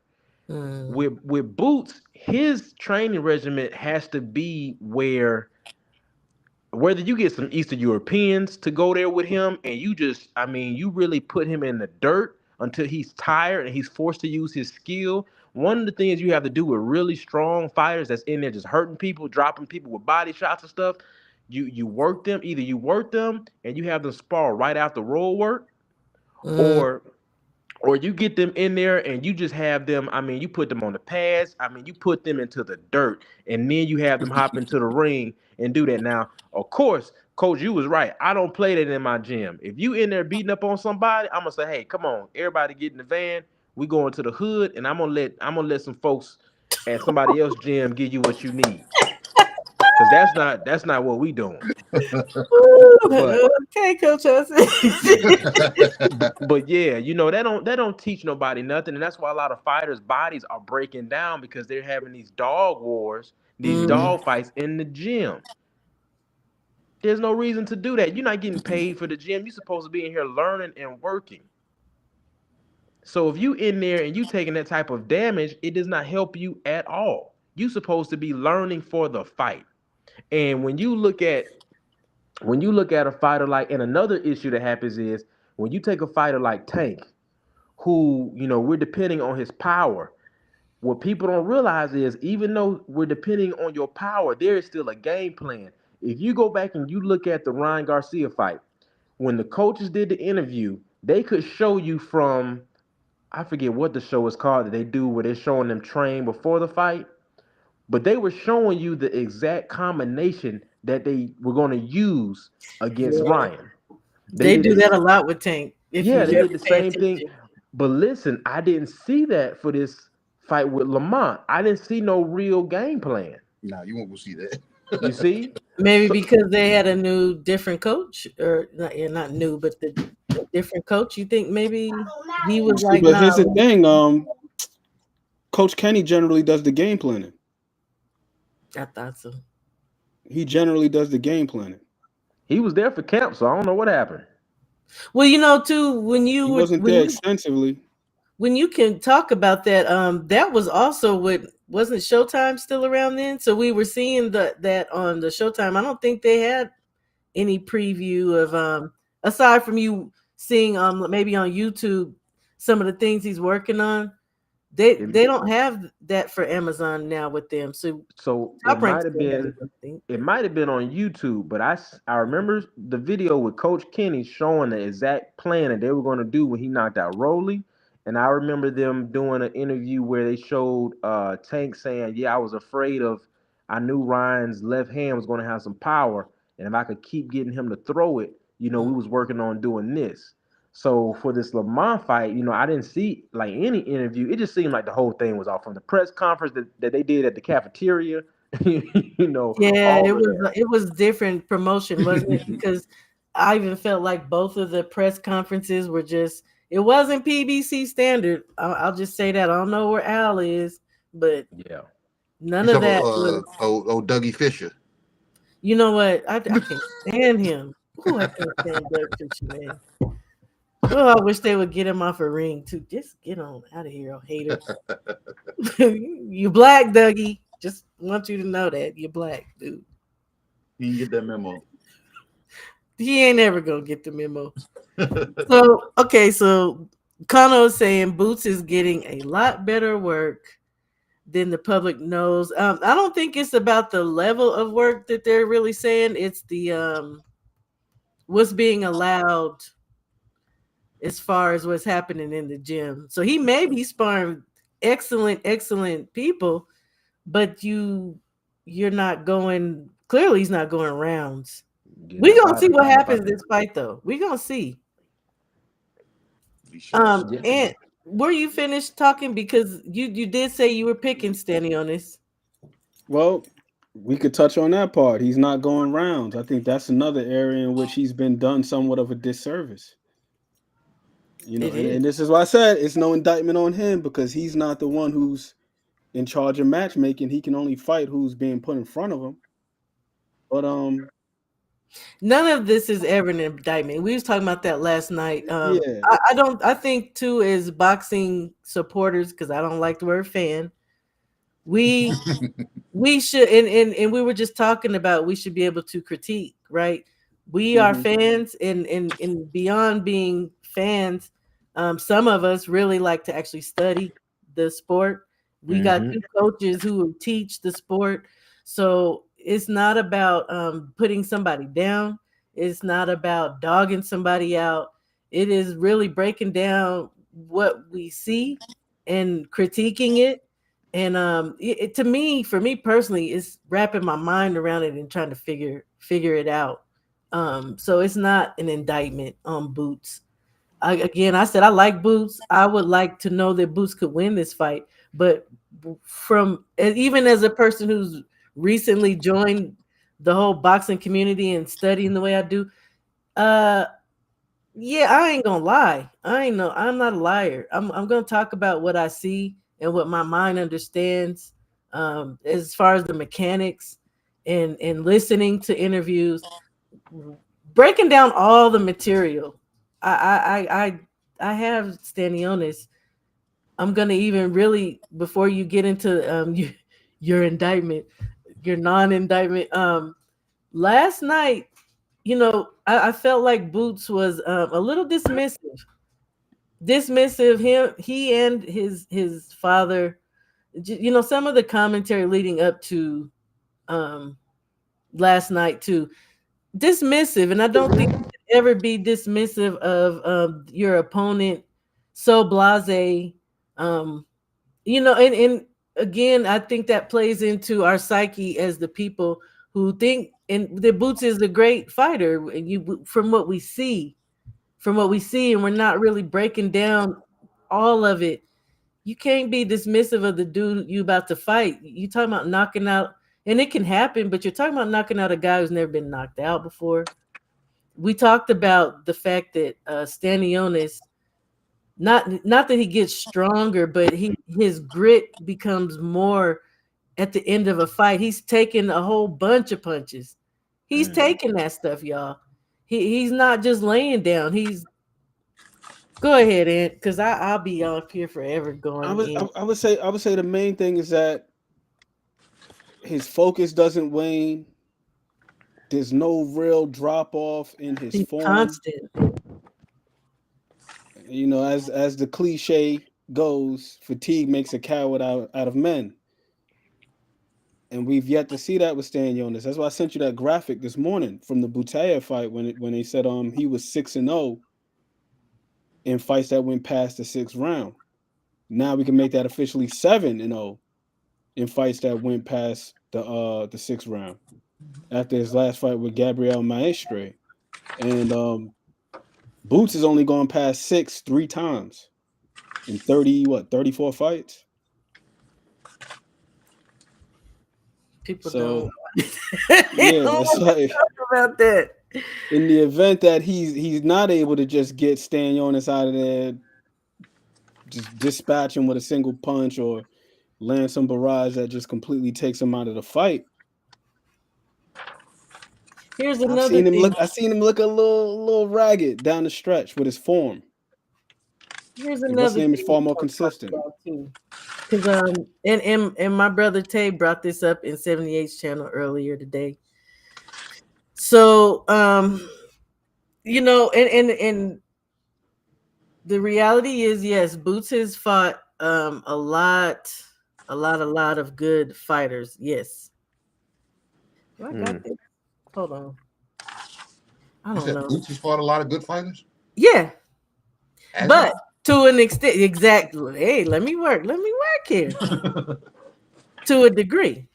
Okay, we could go back so far, but Ant pointed this out to me last night, which I didn't, because we talk about this a lot in our community on your BFTB channel. What happens when you start getting back to these double? Can you guys see that? I hope you guys can see this because it just looks tiny on my screen. That looks tiny on my screen. Does it? You can Damn. zoom in. Yeah, you should be able to just zoom into it. But y'all don't understand what it took to There you get that go. stick out of We can that. see it better. Okay, hold on. Okay, so yeah. Okay, we'll go back here. We got Stanionis coming up. Karen, David, Avanesian, Romaine Villa. Another thing. Um, what Tay was talking about is that Boots was fighting guys who were at 40 for a while and then coming to 47.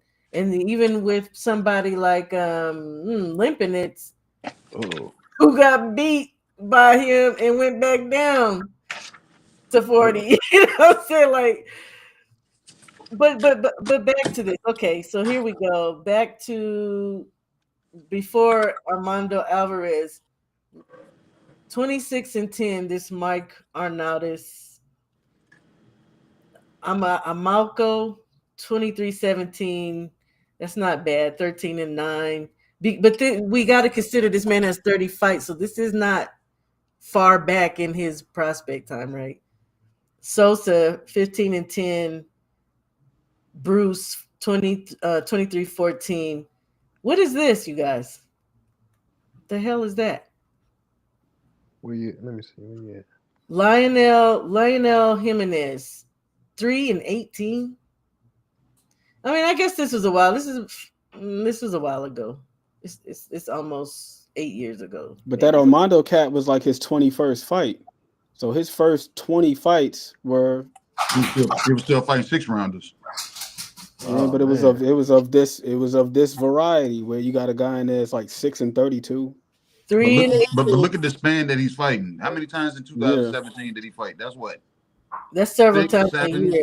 That's Hold seven on. times in. Yeah. Yeah, 1, 2, 3, 4, So he 5, gonna get a lot of light touches. You know what I'm 7, saying? Yeah. 8, 9. 9 times in 2017. See what I'm saying? So yeah, Okay. That's still 6-32.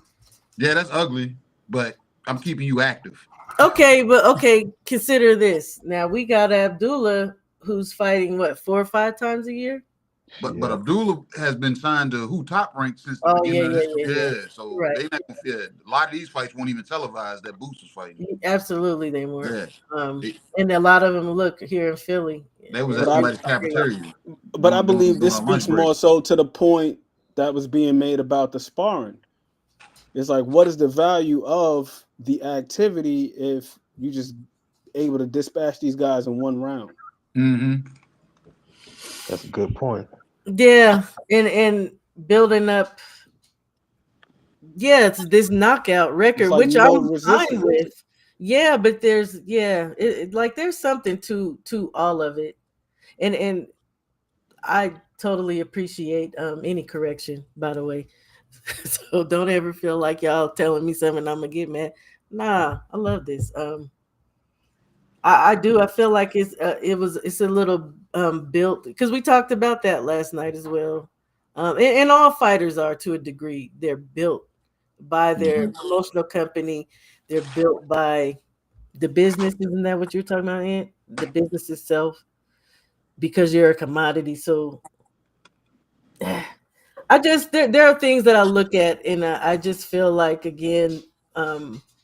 Yeah, is Boots? Is he gonna go down the line? Is he gonna be able? And I saw Kano talking about he didn't take his punches right.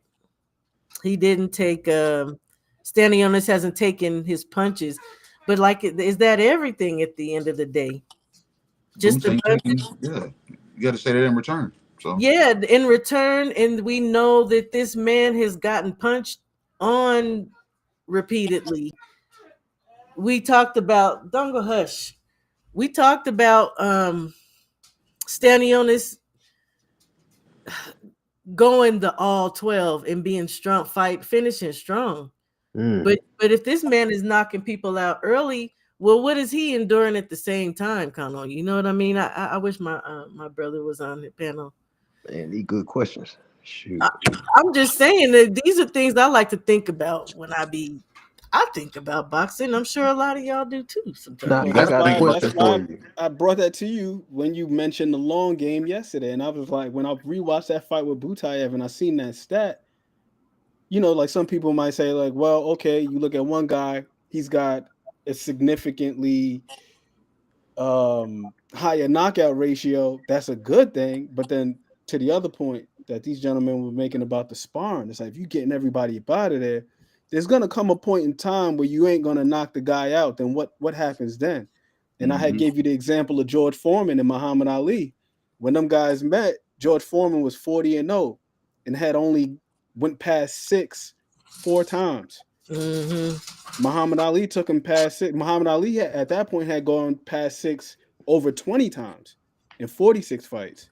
It makes a difference. He drowned him in the back half of the fight and stopped him in the eighth. It makes a difference. I think another problem is because I'm starting to realize that I don't think it's so much how he's doing people in sparring.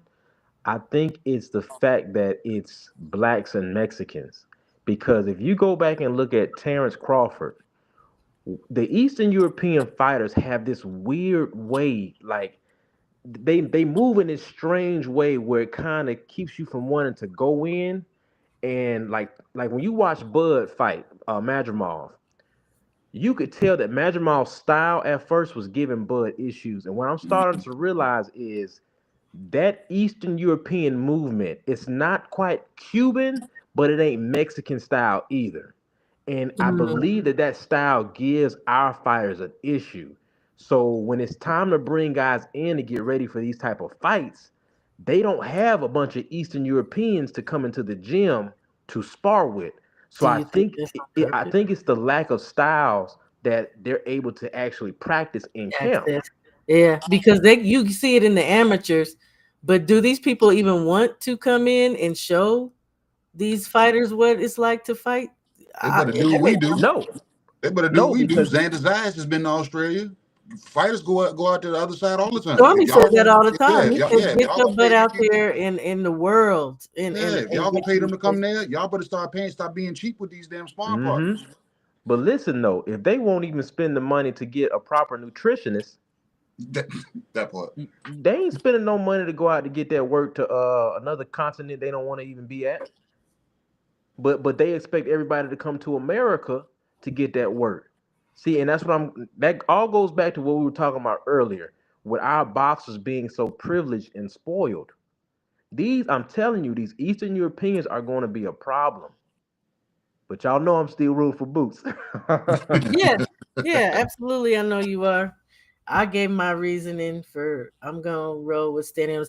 I'm hearing that and I do see it. The weigh-in is on, you guys. I Yeah, didn't I even got want to you. go this long. I didn't want to go this long. I don't ever want to stop nobody from. You said that too. Yeah, we've been on dang 3 hours, but I ain't gonna lie. I so very much appreciate you guys. I appreciate the conversations that y'all have with me here and behind the scenes, coming to your channel and listening. Um, I appreciate it. I'm gonna give everybody give their last words. I'm gonna start with Ant, and you can promote yourself, your social media, whatever you like. Man, I need something to promote. I don't got nothing to promote. I You told got you, you to look, man. promote, brother. You got you. You are You you. do. I went and I bought this damn thing. It's still in the box. Oh It's a man, I little got something rig. similar. Yeah. Get on it, Ant. We need something like you. Oh, I will say this though, for my people who are into the boxing literature, if you haven't read this book and you like stories about boxing, this is a damn good book right here. Sport and Blood Sporting blood. by Carl Vado. And it got stories about a bunch of guys. Let me just run through the what's name real quick. Muhammad Ali, Jack Johnson, Esteban de Jesus, Aaron Pryor, Don Jordan, Joe Frazier, Johnny Saxton, Wilfredo Gomez, Lupe Pintor, Davey Moore. That was a tragic story. You ever heard about what happened to him, Shawa? Who? Which Davey one? Moore, Mm-mm. Mm-mm. Davey Moore was in his driveway and his car ran over him. Oh my gosh. That's how he passed away. Damn. The mysterious death of Sonny Liston. You got a whole bunch of stories in there. It's a really good book.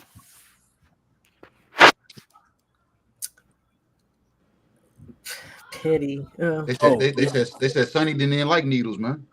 You know what I'm saying? that's what I So heard. yeah, That's so what how I would I heard. damn OD? Walking like a hot knife through butter. Will the critiques change any? Critiques always change. I think you got the wrong kind of people over here. Yeah. Of course they're gonna change. Nobody's over here like hating. Nobody. There's no No, hate.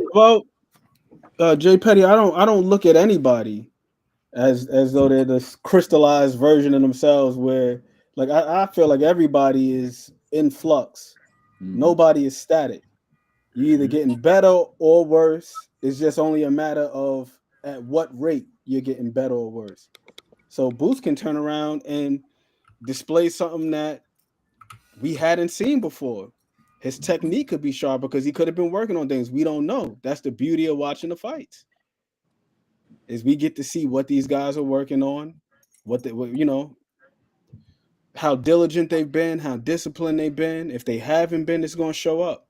So if he styles on Stanionis and goes through him like a hot knife through butter, I'd be beyond impressed. Beyond impressed. Right. And that's also part of we have our favorites, but it's being again realistic about what you're seeing. Some people don't have a favorite fighter. And everybody's biased. Okay, everybody's biased. But if you come up here, Captain, I'm kicking you off my panel. I ain't even gonna lie. You can't be up here and not be dealing in truth. So respect to you, Jay Petty, but nah, the narrative is always gonna change, man. Always, always gonna change if you're being real, and it's not about dogging anybody out, right? So, Aunt, did you want to promote your? Because I think people should be able to get in touch with you. Y'all don't understand. Having conversations with this guy is like I'm telling you. Aunt is a litany of knowledge, and it's just weird. He gonna make one. He gonna make something. Watch. Yeah, because you did. Yep. And you know, I was And it's saying the same thing he was saying. Would you, oh, I don't have no content. Well, yeah, I was saying, Yeah. I don't have a content. I ain't gonna make a channel. You know, Drew Titan, he stayed on me every day. Like, hey, you better make a channel. Hey, So, I even told you that too. I yeah, even yeah. told a few times I was like, this man needs a dang channel. What are we doing? So Aunt McQueen, y'all, and here to be honest, yeah, he does have a channel. It is called Casual Corner. He often does film study, which I love, love, love. I wish we could do that more on YouTube, but they be shooting us down for, With the even though quickness, they got man. boxing all over the dang thing. He does very, very, very good film study, thorough, and we have fun. And it's not a lot of people in there, so it's no drama. I love that. But he's Is it thorough. casual corner or casuals corner? Casuals corner, 523. But the reason why I like doing that,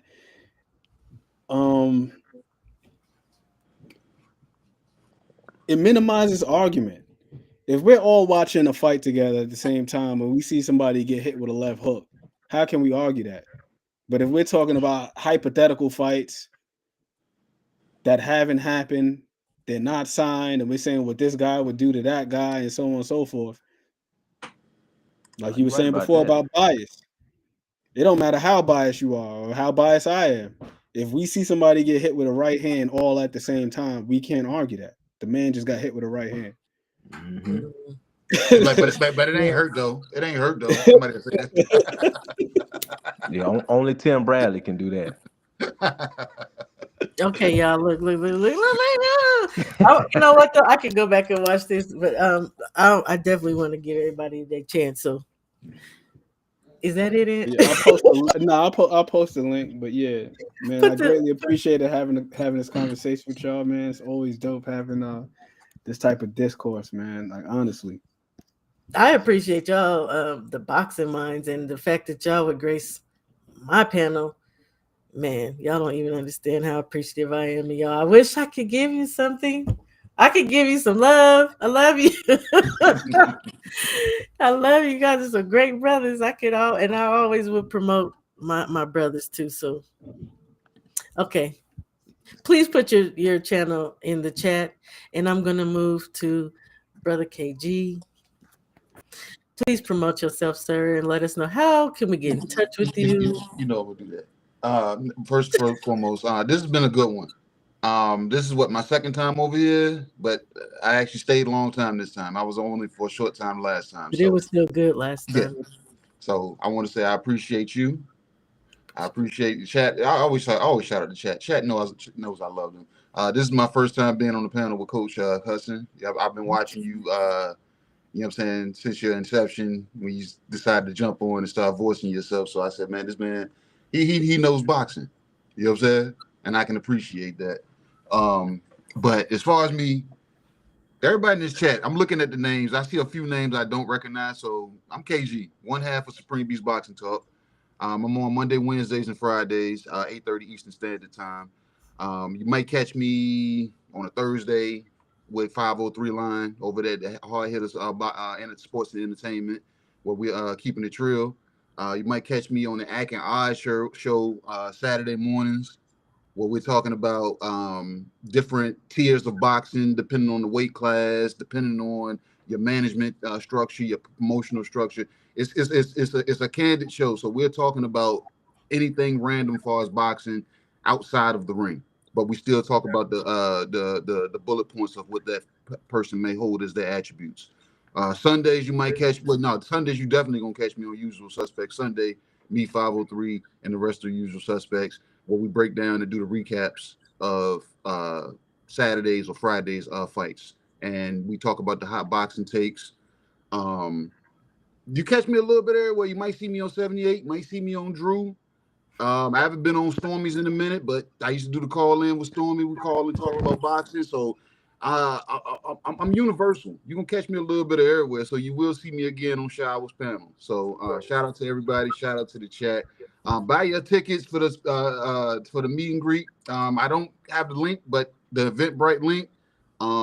Come over, check out Supreme Beast Boxing Talk and all of the usual suspects, because like I said, if we play with the money over there. So we got the 50-50 raffles. We got to find the boxers. And we got the U.S. Fight Pool League that we're battling behind the scenes. So Shower don't like confrontation. You're gonna catch it there, and that's gonna be, you got to come there and bring a lunch, pack a lunch when you come, because we gonna get Whatever. there. Yeah, we gonna get it to you there. You can't dodge that one Y'all just shot to the head, mean. two to the chest, because we gonna give it to you. Y'all But just mean. again, I'm KG, one half of Supreme Beast Boxing Talk. For those that don't know me, tap in, tap in, tap in. And I appreciate you again, Shout. Thank you. I appreciate you coming up here very much. So need that expertise. I see y'all on the Beltway. So shout out to I'll be everybody. there tonight. Peace, All peace. right. Peace. Coach Hudson. Trying to go. I just want to give a shout out to you and your channel. Thank Uh, you. Queen, you let us come up here and cook, and I appreciate it. Y'all, this is Coach Hudson. You will hear me. I mean, anybody in the family.